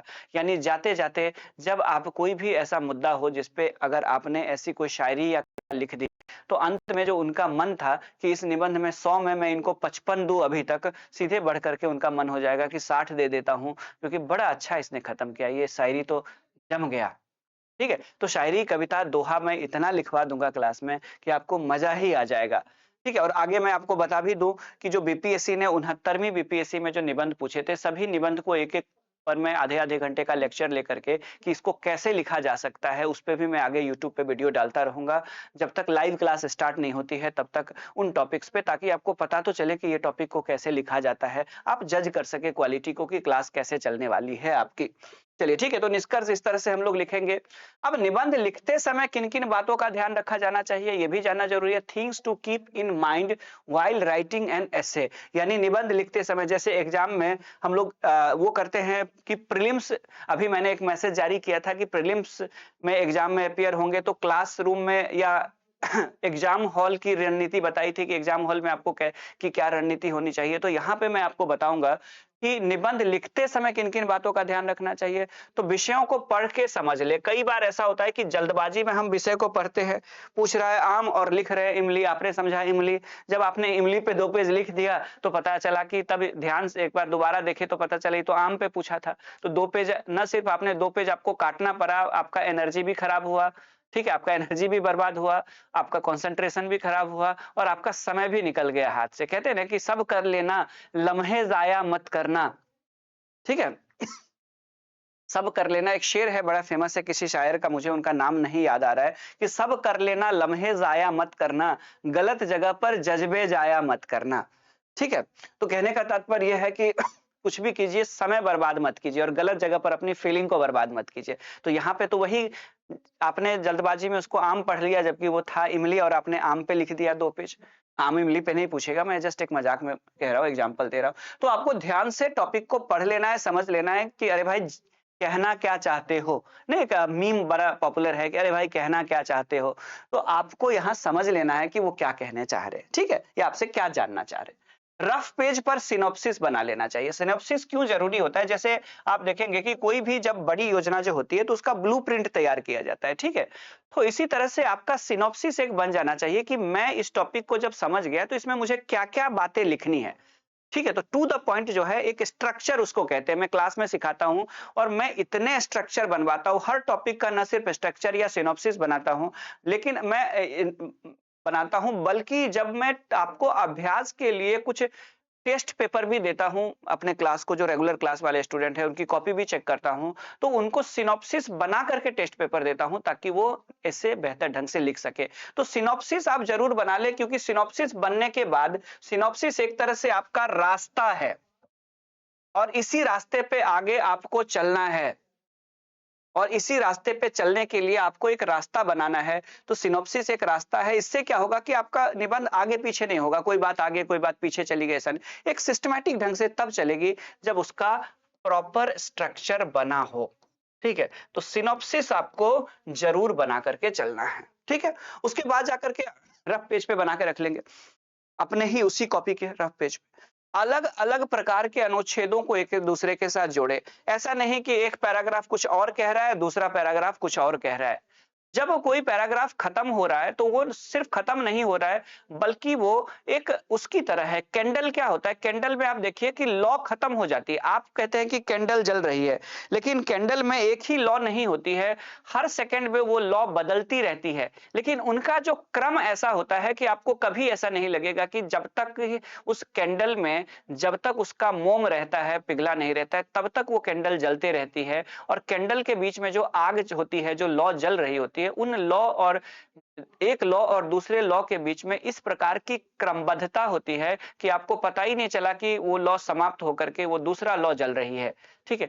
तो वो लॉ लगातार जलते रहती है, तो आप कहते हैं कि एक ही जल रहा है, बल्कि मोमबत्ती वाष्पीकृत होते रहती है, लेकिन वो जो क्रम बना रहता है जिसकी वजह से मोमबत्ती कभी नहीं बुझती है, वही चीजें आपके पैराग्राफ में होना चाहिए। यानी एक पैराग्राफ को जब आप लिखते हैं तो उसकी जब अंतिम लाइन होती है, वहां से अगला पैराग्राफ जब आप शुरू करते हैं तो दोनों के बीच में दोनों इंटरकनेक्टेड और इंटर रिलेटेड होना चाहिए, अंतर संबंधित, और उसको हिंदी मुझे नहीं ध्यान रहा है, आपस में जुड़ा हुआ होना चाहिए, ठीक है।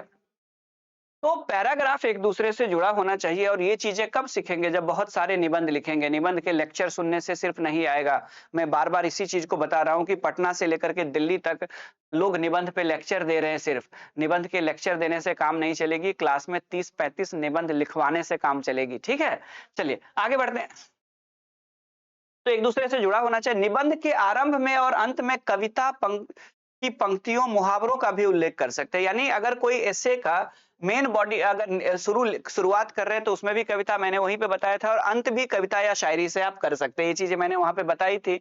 उसके बाद भाषा सरल और स्पष्ट होना चाहिए। भाषा सरल और स्पष्ट का मतलब है कि आप जो बातें बता रहे हैं वो एकदम सिंपल होना चाहिए। सिंपल मतलब सरल भाषा। ऐसा ना हो कि क्लिष्ट भाषा, आप कह कुछ और रहे हैं, मतलब कुछ और निकल रहा है, ठीक है। आप बोलना कुछ और चाह रहे हैं, आपने कह कुछ और दिया और मतलब कुछ और निकल गया, होता है ना। यानी आप किसी को कहना कुछ और चाह रहे थे, मन में कुछ और था, लेकिन बोला तो कुछ और निकल गया, और सामने वाले ने मतलब उसका कुछ और निकाल लिया। तो क्या हो गया, बात का क्या बनेगा, बतंगड़ बनेगा, राइट। तो बात के बतंगर नहीं बनाने के लिए आपकी भाषा क्या होनी चाहिए, सरल होना चाहिए, डबल मीनिंग नहीं निकाले, ठीक है। वो भोजपुरी जो गाने आजकल जो चल रहे हैं, ठीक है, खेसारी लाल वाला जो गाना सब जो चल रहा है, ठीक है, उसकी तरह कोई डबल मीनिंग वाला नहीं होना चाहिए। वो सब आदतें अच्छी नहीं होती है। तो आपकी भाषा एकदम सरल होनी चाहिए और स्पष्ट होना चाहिए, क्लियर होना चाहिए कि आप क्या बोल रहे हैं, ठीक है। तो भाषा एकदम स्पष्ट होनी चाहिए। छोटे-छोटे वाक्य, देखिए छोटे-छोटे वाक्य लिखने का तात्पर्य यह है कि जब आपको स्मॉल सेंटेंसेस लिखने की आदत पड़ जाती है, use short sentences in the essay. क्यों मैं ये बार-बार कहता हूं, और मैं क्लास में भी जब लिखवाता हूं ऐसे, तो छोटे-छोटे सेंटेंस में लिखवाता हूं। 5-5 लाइन में अगर आप सेंटेंस लिखेंगे, और चौथा लाइन के बाद जब आप सेंटेंस में अभी तक आपका फुल स्टॉप नहीं लगा है, ठीक है, पंक्चुएशंस का भी यूज करना है, तो कहां पे पूर्ण विराम होगा, कहां पे अर्ध विराम होगा, कहां पे इन्वर्टेड कॉमा होगा, फंस जाएंगे। तो बड़े बड़े सेंटेंस में क्या होता है ना कि फंसने का डर रहता है। सेंटेंस को ब्रेक कर दीजिए, छोटे छोटे सेंटेंस, 1 लाइन 1.5 लाइन का सेंटेंस लिखिए, उसमें आपको बहुत ज्यादा पंक्चुएशंस का यूज नहीं करना पड़ेगा, और उसके बाद जाकर के उसमें आपके सेंटेंस खराब नहीं होंगे। नहीं तो कई बार 4 लाइन 5 लाइन का आप सेंटेंस लिख रहे हैं, चौथा लाइन तक लिखते लिखते लगा कि नहीं, सेंटेंस का कोई सेंस ही नहीं बन रहा है, एग्जाम हॉल में प्रेशर में है तो उसका कोई सेंस नहीं बन रहा है, तो फिर आप क्या करेंगे, 4 लाइन काटेंगे। और 4 लाइन जब काट दिया ना, तो आपका समय बर्बाद हुआ, एनर्जी बर्बाद हुआ, कंसंट्रेशन खराब हुई, और पेपर में जो गंदगी दिखेगी काटपीट वाला, उस काटपीट से भी कुछ नंबर कट जाएंगे, ठीक है। तो बड़े बड़े सेंटेंस लिखने की आदत को छोड़ दीजिए। वो नॉवेल्स में चलता है, ठीक है, महाभारत वगैरह सब जो देखते थे ना, तो उसमें चलता था, हे पार्थ हमारे रथ को रणभूमि की ओर मोड़ो, ठीक है। तो वो सब चीजें नहीं लिखने की जरूरत है, सिंपल सेंटेंस लिखिए और अच्छे ढंग से लिखिए, ठीक है। बड़े बड़े सेंटेंस लिखने की जरूरत नहीं है, ठीक है। जब काल की प्रचंचा द्वारा कर्मों के बाण छोड़े जाते हैं, ठीक है, इस तरह की चीजें सब लिखने की जरूरत है नहीं है, ठीक है। अब आगे, शब्द सीमा का ध्यान रखना चाहिए। शब्द सीमा 2 कारणों से इंपॉर्टेंट हो जाती है, ठीक है। Word limit should be taken care of, word limit should be taken care of. क्यों शब्द सीमा का ध्यान जरूरी है?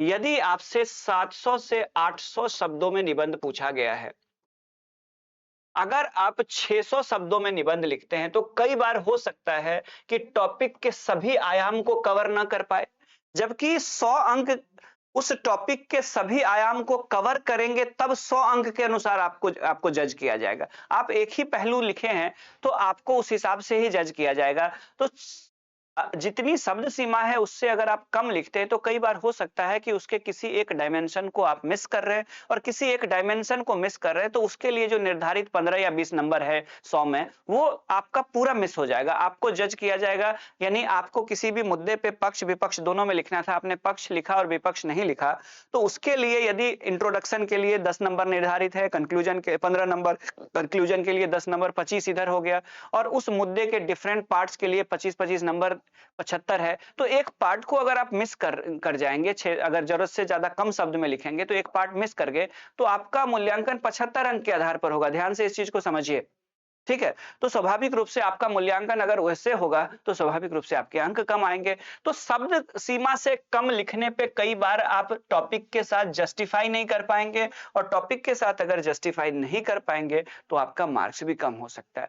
अब ज्यादा लिखने पे क्या समस्या, 700-800 की जगह बोलेंगे मैं तो 1200 शब्द में लिख दूंगा निबंध। तो 1200 शब्द में एक निबंध लिखेंगे तो आपका क्या होगा पता है, पहला आपने 1200 शब्द में लिखा, आपका समय कितना चला गया, तो 1 घंटा 30 मिनट। अब आपके पास 2 निबंध लिखने के लिए कितना बचा, तो सिर्फ आपके पास 2 निबंध लिखने के लिए 1 घंटा 30 मिनट बचा। अब 1 घंटा 30 मिनट में अब आपने दूसरा निबंध लिखा तो उसमें आपने ले लिया 1 घंटा, तो आपके पास सिर्फ अंतिम निबंध लिखने के लिए आधा घंटा बचेगा, और आधे घंटे में लिखा हुआ निबंध में कितने मार्क्स आएंगे आपको खुद पता है। ठीक है, तो कहने का मतलब शब्द सीमा से अधिक होना भी नुकसानदायक है और शब्द सीमा से कम होना भी दोनों स्थिति में नुकसानदायक है।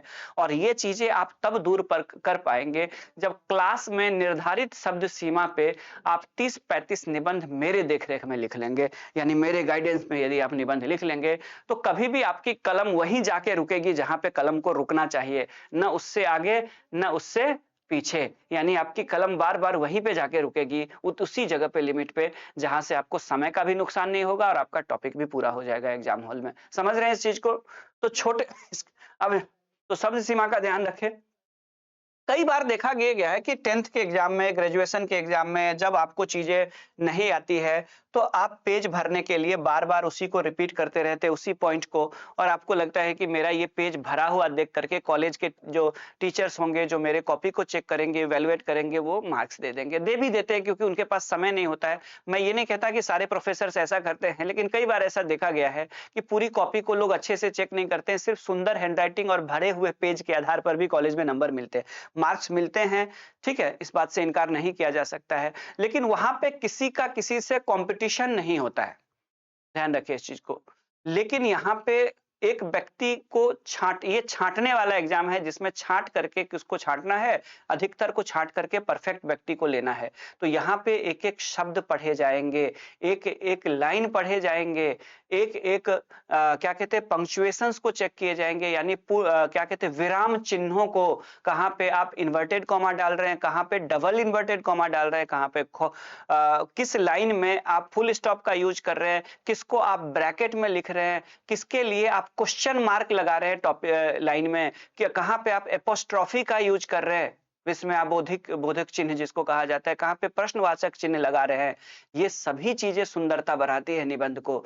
तो कहने का तात्पर्य है कि विचारों की पुनरावृत्ति से बचे, और ये सारी चीजें चेक यहाँ पे क्यों होती है, वो इसलिए चेक होती है क्योंकि यहाँ पे जिंदगी का सवाल होता है। ठीक है, निबंध में स्वच्छता और विराम चिन्ह, वही विराम चिन्ह मैंने बताया आपको। स्वच्छता कब होगी, जब आप बार बार लिखने की प्रैक्टिस कर लेंगे। नहीं तो क्या होगा कि कई बार आप लिखेंगे, सेंस नहीं बनेगा, आप लाइन को काटेंगे। कई बार आप लिखते लिखते पता चलेगा अरे ये लाइन तो गलत हो गया। ठीक है, इसमें पोस्टर क्या कहते हैं इसको, क्लास चल रही है या चल रहा है। पटना वाले टीचरों की बस यही कमी होती है कि हिंदी माध्यम के टीचर जो होते हैं, पटना के कोचिंग्स की जो क्लास की शेड्यूल होती है उसमें लिखा रहता है क्लास चल रहा है।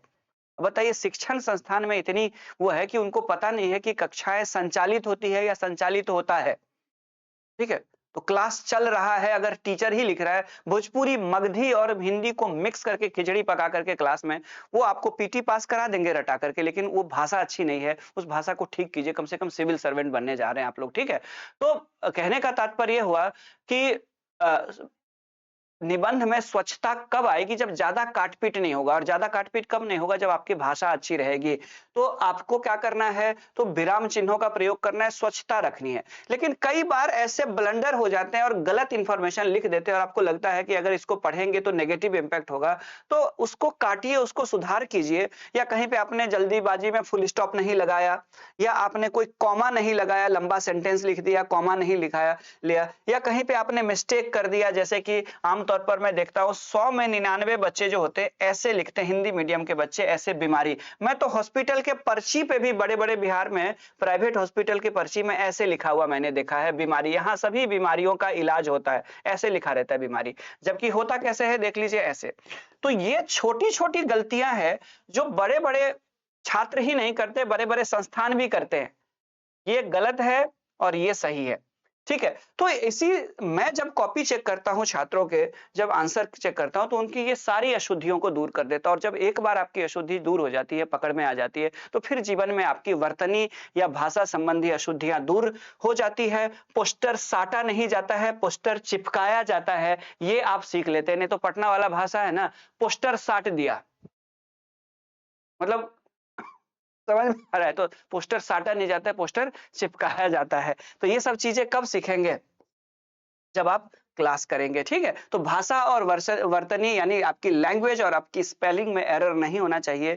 स्पेलिंग एरर आपके पास बड़े अच्छे विचार है, बड़े अच्छे थॉट्स है, आपने बड़े अच्छे आर्गुमेंट्स भी दिए हैं, लेकिन आपकी जो लैंग्वेज है वो अच्छी नहीं है, ठीक है? समझाने का तरीका अच्छा नहीं है या आपकी स्पेलिंग मिस्टेक है तो पूरा गुड़ गोबर हो जाएगा। नहीं कहते गुड़ गोबर हो जाना, तो पूरा गुड़ गोबर हो जाएगा, ठीक है? आपको तो ये चीज़ें आप दूर कर लीजिए, ठीक है? तो भाषा और ये दूर करना ज़रूरी है और इसके लिए आपको लिख करके जब 2, 4, 5 पेज आप लिखते हैं तो अपने टीचर से चेक कराते रहिए। अगर मुझसे पढ़ेंगे तो मैं चेक करूँगा और जो-जो शब्द आपके मैंने देखा है कि भाषा संबंधी अशुद्धि जो है, कई स्टूडेंट्स के ऐसे हैं कि 10 से दिन में ही दूर हो गया। वो पता नहीं किस क्लास से वो स्पेलिंग गलत लिख रहा था, ठीक है? क्लास 5, 4, 6, 7, 8, 9, 10th ग्रेजुएशन किसी ने उसको याद ही नहीं दिलाया, ना कॉलेज ने, ना स्कूल के टीचर ने, ना ट्यूशन के टीचर ने, ना पेरेंट्स में और वो आज तक गलत लिख रहा है। ग्रेजुएशन करने के बाद जब वो मेंस का पेपर मेरे पास आता है, तब पता चलता है कि न जाने कब इसने ये शब्दों को गलत लिखना शुरू कर दिया और हिंदी माध्यम के छात्र जो है वो हिंदी में गलत शब्द लिख रहे हैं, स्पेलिंग गलत लिख रहे हैं। लेकिन मैंने ऐसे छात्रों के भी स्पेलिंग को ठीक की है, ठीक है? तो मैं आप लोगों के लिए उपलब्ध हूँ, तो आप लोग मुझे भी कॉपी दीजिएगा। जब आप लोग बैच से जुड़ेंगे, तो आपकी भाषा भी ठीक हो जाएगी और बाकी अशुद्धियाँ भी दूर हो जाएगी। अब सवाल है कि अगर कोई खुद से तैयारी करना चाहे, तो इ एसे राइटिंग की प्रिपरेशंस आपकी क्या होनी चाहिए? निबंध लेखन की तैयारियाँ आपकी क्या होनी चाहिए? तो देखिए तैयारी अब तो समय है, 4 महीना अभी है। अखबार पढ़ते रहिए रेगुलर, अखबार में जो एडिटोरियल आती है, ठीक है? जो न्यूज़पेपर जो होते हैं उसके जो सबसे बीच में जो संपादकीय होता है या किसी मुद्दे पे लेख होती है या कोई भी पत्रिका अगर आप पढ़ते हैं, कोई मैगज़ीन पढ़ते हैं तो उसमें जो कोई किसी भी विषय पे लेख आती है, कोई भी मैगज़ीन करंट अफेयर्स की पढ़ते हैं, तो उसमें जो लेख होती है, उसकी जो आर्टिकल्स होते हैं और उसके जो एडिटोरियल्स होते हैं, वो एक लैंग्वेज को क्या करता है आपके भाषा को एनहांस करता है। आपके पास शब्द शब्द बढ़ती है, लिखने का स्टाइल अच्छा होता चला जाता है क्योंकि विद्वान लोगों के द्वारा ये लिखा जाता है, चाहे महिला से संबंधित विषय, शिक्षा, जल संकट, ग्लोबल वार्मिंग इन सब विषयों पे अखबारों में या पत्रिकाओं में प्रकाशित होने वाले जो लेख होते हैं, जो संपादकीय होता है उसको निरंतर रूप से पढ़िए क्योंकि वन लाइनर पढ़ते-पढ़ते प्रीलिम्स में आपका क्या हो गया है या कोचिंग के नोट्स जो होते हैं उसको पढ़ते-पढ़ते आपका जो है लैंग्वेज जो है वो बहुत फ्लो नहीं बन पाई। भाषा में कहते हैं ना प्रवाह, आपकी पेन रुक जा रही है। आपके दिमाग में थॉट्स है लेकिन पेन रुक जा रही है। वो क्यों हो रहा है? क्योंकि आप शब्दों को या सेंटेंस को बनाना नहीं जानते हैं जल्दी-जल्दी। यानी एक सेंटेंस लिखते-लिखते जब तक खत्म होगा दूसरा सेंटेंस आपके दिमाग में अच्छे वेल ग्रामेटिकल फॉर्म में आ जाना चाहिए अरेंज होकर के सेंटेंस आपके दिमाग में और ये कब होगा लगातार क्योंकि एग्जाम हॉल में कम समय होता है ये कब होगी जब लगातार आप बड़े-बड़े 2 पेज 4 पेज के जो आर्टिकल्स होते हैं जो वो होते हैं एडिटोरियल्स होते हैं बड़े-बड़े उसको जब आप पढ़ेंगे तब ये आएगा ठीक है उसके बाद आप डायरी लेखन को भी शुरू कर सकते हैं आपके पास एक डायरी जरूर होना चाहिए अभी 2025 आ रहा है तो एक नया डायरी खरीद लीजिए और कहीं पे कुछ सुनते हैं किसी ने बड़ी अच्छी शेर मार दी है ठीक है, शेर मारने का मतलब अच्छी शायरी सुना दी, ठीक है, किसी ने दोहा बता दिया, मैंने भी क्लास में बता दिया, कोई कविता सुन लिए कहीं आप, तो तुरंत उसको डायरी में नोट कर लीजिए क्योंकि बाद में वो भूल जाते हैं। स्टेटमेंट, कोई कहानी किसी ने अच्छा सुना दिया। आजकल मैं अपने यूट्यूब चैनल पे बहुत सारी कहानियाँ सुना रहा हूँ, लोगों को लग रहा है कि ये कहानियाँ मैं क्यों सुना रहा हूँ? जब आप बैच जॉइन करेंगे तब आपको पता चलेगा कि ये कहानियाँ जो है आपके बीपीएससी के निबंध लेखन में कोट किए जाएँगे, यानी अलग-अलग विषयों पे मेरे पास 100, 200, 300, 400 कहानियाँ हैं, 400 से भी ज़्यादा कहानियाँ हैं। इन कहानियों को निबंध में शामिल किया जाएगा और आपका निबंध और खूबसूरत हो जाएगा। इन कहानियों को जब हम लोग निबंध में कोट करेंगे और मार्क्स भी ज़्यादा आते हैं, ठीक है? छोटी-छोटी जो स्टोरीज़ होते हैं। तो कविता, कथन, कहानी, मुहावरे, लोकोक्ति को डायरी में नियमित रूप से आप संग्रहित करते रहिए, जहाँ भी मिले आप उसको कर लीजिए। उसके बाद नियमित रूप से निबंध लिखिए, रेगुलर आपको ऐसे लिखना है क्योंकि ऐसा नहीं है कि जीवन का सबसे बेहतर निबंध जो है या लाइफ की जो सबसे बेस्ट जो ऐसे होता है डायरेक्ट एग्जाम हॉल में लिखेंगे, ठीक है? जीवन का सबसे अच्छा जो है वो कवर ड्राइव जो है या स्टेट ड्राइव विराट कोहली बोलेगा मैं मैदान में ही जाकर के मारूँगा, ऐसा नहीं होता है। उससे पहले 50 कवर ड्राइव, 100 कवर ड्राइव मार करके वो डेली प्रैक्टिस करता है नेट्स पे तब जा करके वो मैदान में जाता है। ठीक है, तो वही आपका भी होना चाहिए। आपको कम से कम 50 निबंध लिख के जाना चाहिए और खुद लिख करके टीचर से कई बार चेक करा लीजिए। 2-4 निबंध के बाद ही आप में सुधार दिखने लगेगा। पहले निबंध के बाद तो मैं बहुत सारी सुधार कर देता हूं छात्रों में। उसके बाद जैसे जैसे आप लिखेंगे कॉन्फिडेंस बढ़ेगा, आपको अच्छा मैं फीडबैक दूंगा तो आपका और कॉन्फिडेंस बढ़ेगा, और बेहतर लिखेंगे और बेहतर, और इतना परफेक्ट हो जाएंगे कि जिस दिन आप एग्जाम देने जाएंगे लगेगा कि मैं क्लास में ही लिख रहा हूं निबंध, या मैं क्लास का टेस्ट पेपर लिख रहा हूं, और आप बड़े अच्छे से पास कर जाएंगे, अच्छे अंक ले आएंगे। ठीक है, तो कुल मिलाकर के ये है टॉपिक का आज का चर्चा का विषय ये था। आगे देखिए 69वां का जो पेपर मेरे सामने दिख रहा है आपको, ये 69th वाला पेपर मैं सॉल्व कराऊंगा आगे। इस पे आधा-आधा घंटे का एक-एक निबंध कैसे लिखा जा सकता है, चूंकि ये टॉपिक तो रिपीट नहीं करेगा, लेकिन इस पे निबंध कैसा लिखा जा सकता है उसको लेकर के मैं छोटे-छोटे वीडियोस बनाऊंगा आगे। बैच आपका जो है सो बहुत जल्द स्टार्ट हो जाएगी अगले मंगलवार को, जो 24 तारीख या 23 तारीख को मंगलवार पड़ रहा है। मुझे एक्चुअल ध्यान नहीं आ रहा है कि मंगलवार कितने तारीख को पड़ रहा है। आज जैसे है, आज शनिवार है, ठीक है, आज शनिवार है, 14 दिसंबर है, तो 15 को रविवार, 16 को सोमवार और 17 को मंगलवार है। तो 24 तारीख को अगला मंगलवार होगा, 24 तारीख से आपकी बैच शुरू हो जाएगी और रेगुलर चलेगी। 2 घंटा डेली क्लास होगी आपकी। ठीक है, लाइव क्लास चलेगी जिसमें आप चैट में भी बहुत सारे डाउट्स पूछ सकते हैं। और इसको लेकर के, और मैं फिलहाल जब तक आपके क्लास स्टार्ट हो रहे हैं हर दिन यूट्यूब पे ये वीडियो बना करके इन सब टॉपिक को मैं सॉल्व करूंगा आपके सामने, ताकि आप लोग समझ सके कि इस पे कैसे निबंध लिखा जा सकता है। इन टॉपिक्स को मैं आगे वीडियो बना करके आपको, अभी प्लेलिस्ट पे अगर आप जाएंगे तो इस पे इसको मैंने सॉल्व किया है। बिन समाज के बोली हो सकेला का, बिन बोली समाज हो सकेला, ये आपको निबंध वाले प्लेलिस्ट में मिल जाएगा। इसको मैंने सॉल्व किया है। अनेर धुनेर के राम रखवार, इसको भी मैंने सॉल्व किया है, तो इसका भी सॉल्यूशन आपको मिल जाएगा वीडियो के माध्यम से वहां पे। ठीक है, उसके बाद जाकर के हाँ, ये दोनों टॉपिक जो है आपको मिल जाएंगे, और आगे भी जो जो टॉपिक बचा हुआ है उसको भी मैं सॉल्व कराऊंगा, कुछ टॉपिक सॉल्व करा दूंगा। अब आगे क्या है देख लीजिए, तो ये आगे ये सारे वो टॉपिक्स है जो मैं क्लास में आप लोगों को ऐसे कराऊंगा, ये पहले ही बता दिया जाएगा। इन सब विषयों पे देख लीजिए। ठीक है, ये देख ले माइग्रेशन पे, यानी उसके बाद जाकर के आप देख रहे हैं महिला सशक्तिकरण पे अलग ढंग से कराएंगे, बिहार में बाढ़ की समस्या पे कराएंगे, सतत विकास लक्ष्य को लेकर के मैं कराऊंगा निबंध आप लोगों को, इंडिया की फॉरेन पॉलिसी पे, ये कंटेम्प्रेरी इशू है, ये डेमोक्रेसी का, ये सब कंटेम्प्रेरी यानी कि समकालीन मुद्दे हैं। ठीक है, अक्षय ऊर्जा, उसके बाद जलवायु परिवर्तन, ये सब शिक्षा, ये सब चीजें, उस आर्टिफिशियल इंटेलिजेंस, उसके बाद स्पेस में इंडिया, दहेज प्रथा, उसके बाद जाकर के भारतीय लोकतंत्र में न्यायिक सक्रियता, मद्यपान निषेध यानी शराबबंदी, शिक्षा को रोजगार परक शिक्षा बनाना, नगरीकरण, ये सब कंटेम्प्रेरी इश्यूज है।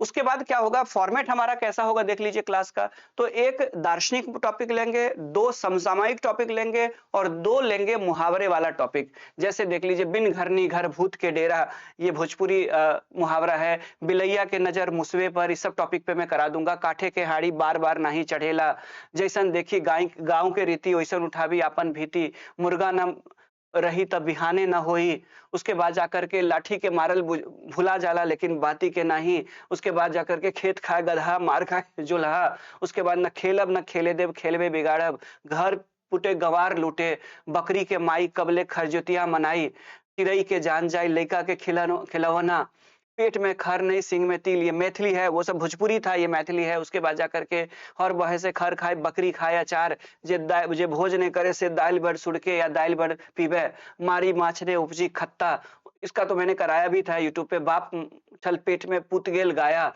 उखरी में मुंह दिलो तो मुसरा के डर, ये भी मैथिली मुहावरा है। जेते के बोह ने होते के लहठी, हरबरी के ब्याह में कनपट्टी में सिंदूर, ये सारे टॉपिक जो है ये हम लोग करेंगे क्लास में, और इतना टॉपिक कर लेंगे कि आपको बड़े आसानी से, ठीक है, आप निबंध लिखने की स्थिति में आ जाएंगे। ठीक है, सारी चीजें ट्रांसपेरेंट है। अब देखिए क्या है, ये सारा निबंध मैं खुद कराऊंगा आप लोग को। 70वीं 71वीं दोनों वाले आप लोग जुड़ सकते हैं मेरे साथ, मैं ही कराऊंगा। इंग्लिश हिंदी दोनों मीडियम में होगी। 80 घंटा से ज्यादा का लेक्चर होगा, जिसमें 35 ऐसे तो क्लास में लिखाए जाएंगे।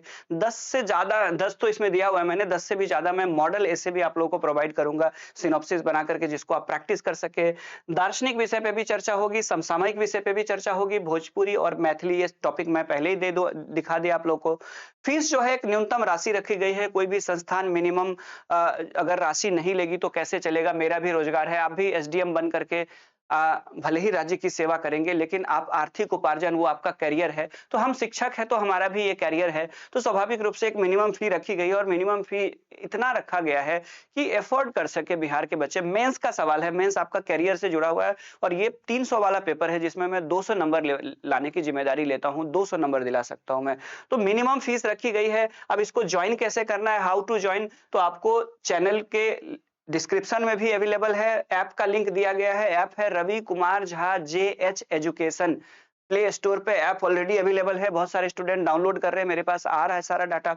उसके बाद जाकर के क्या है कि मैं इस वीडियो के भी डिस्क्रिप्शन में उस ऐप का लिंक दे देता हूं। आप लोग डाउनलोड करके उसको जो फॉर्मेशन होता है उसको भरेंगे, अपना ईमेल आईडी वगैरह सब भरेंगे तो आपका एनरोल हो जाएगा, वहां पे रजिस्टर्ड हो जाएंगे। उसके बाद जाकर के आप जो है कोर्स पे जाएंगे तो आपको बैच मिल जाएगा कोर्स पे, और उसके बाद जाकर के वहां पे बाई का ऑप्शन आ रहा है, उस पर क्लिक करके पेमेंट करके आप जैसे ही ओके करेंगे तो आपका क्लास तुरंत ही हैंड टू हैंड एक्टिवेट हो जाएगा। लाइव क्लासेस होगी और इसमें आप जो है बाद में अगर आपका लाइव क्लास छूट भी जाता है तो आप उसको रिकॉर्डेड भी मल्टी टाइम देख सकते हैं एक निश्चित ड्यूरेशन के लिए। ठीक है, आपकी क्लास की वैलिडिटी रहेगी।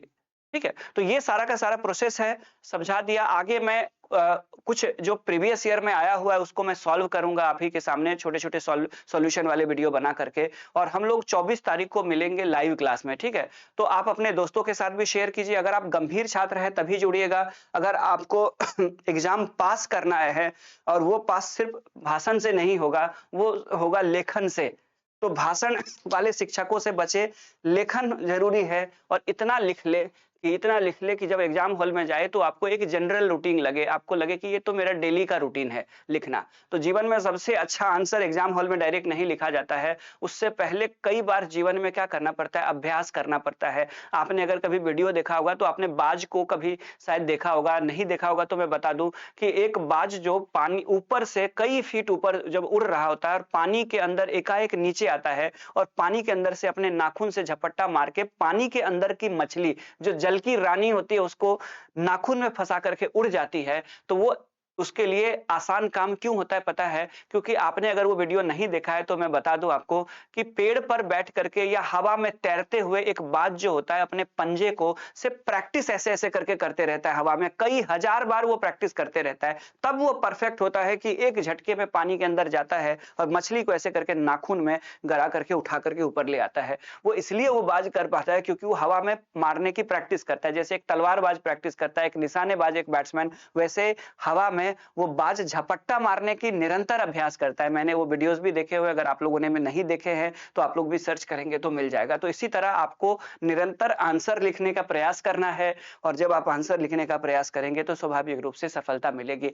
तो आप सभी को ढेर सारी शुभकामनाएं। जिनका प्रीलिम्स अच्छा हुआ है वो भी जुड़े और जिनका प्रीलिम्स थोड़ा सा अच्छा नहीं हुआ है, लैक ऑफ एक्सपीरियंस या कह लीजिए कि प्रिपरेशन का समय कम मिल पाया, अभी अभी फ्रेशर्स है, तो आप इस पेपर को तैयार करके रख दीजिए। 1.5 ही महीने का है ये और अगला पीटी होगा तो आप बाकी से बेहतर स्थिति में होंगे, क्योंकि तब तक आपका ये पेपर तैयार करके, ये एक ऐसा पेपर है जिनको 71वीं बीपीएससी मेंस भी देना है और 71वीं का प्रिपरेशन करना है, वो भी तैयार करके अपने कॉपी को, मैं जो कॉपी तैयार करवा दूंगा उसको आप रख देंगे। एक राउंड पढ़ने के बाद आपका ये पेपर तैयार हो जाएगा, अगले साल फिर पलटेंगे जब पीटी दे करके आएंगे।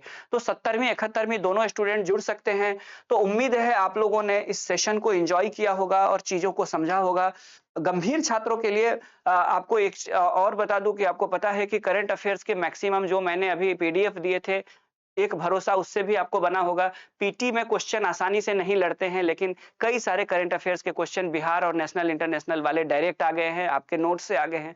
निबंध की जो मैं लिस्ट बना करके जितना निबंध लिखवा दूंगा उसी से क्लास में एग्जाम में आपके इतने निबंध आ जाएंगे। आपको लिखने 3 है लेकिन 5-6 लड़वा दूंगा मैं एग्जाम में, ये मेरी जिम्मेदारी है। ठीक है, तो मिलते हैं हम लोग लाइव सेशन में मिलेंगे। उससे पहले मैं सॉल्यूशन, छोटे छोटे सॉल्यूशन कर करके पिछले साल के उसको भी मैं वीडियो अपलोड करता रहूंगा। और 24 तारीख से आपकी क्लास स्टार्ट हो रही है, तो जल्दी से आप लोग JH education, Ravi Kumar Jha JH education app को डाउनलोड कर ले और रजिस्टर्ड करने के बाद जाकर के आप कोर्स को बाई कर सकते हैं। अभी अगर आप चाहते हैं कि वेट कर ले 1-2 क्लास को, लाइव क्लास को देखने के लिए, तो वो भी ऑप्शन होगा, लेकिन एक भरोसा तो काफी है। अभी आगे मैं अगर सॉल्व करता हूँ 4-5 टॉपिक को तो आपको पता चल जाएगा जाएगा कि किस क्वालिटी का आपका क्लास होने वाला है, तो आप बाई कर सकते हैं, निश्चिंत होकर के आप उसको बाई कर सकते हैं। उसके बाद जाकर के ये क्लास ऐसा नहीं होगा कि टीचर से आप बात नहीं कर सकते, मिल नहीं सकते हैं। मैं अपना पर्सनल नंबर जो है, मोबाइल नंबर, वो भी मैं शेयर करूँगा आप लोगों का के पास। 24/7 मैं आप लोगों के लिए अवेलेबल रहूँगा जब तक आपका मेंस है, ठीक है? तो आप मुझसे बात भी कर सकते हैं, प्रश्न भी पूछ सकते हैं, उसके बाद अपने आंसर को भी रेगुलर चेक कराते रहेंगे ताकि आप लगातार बेहतर हो सके। तो सब कुछ मिलेगा, 1.5 महीने का ही ये कोर्स होगा, 80 घंटे का प्रोग्राम होगा और ये आपको दूसरों से आगे ले जाएगा, लीड कराएगा, इस बात की मैं ज़िम्मेदारी लेता हूँ। तो धन्यवाद, मिलते हैं फिर किसी सेशन में। Thank you, have a nice day. जय हिंद, जय भारत।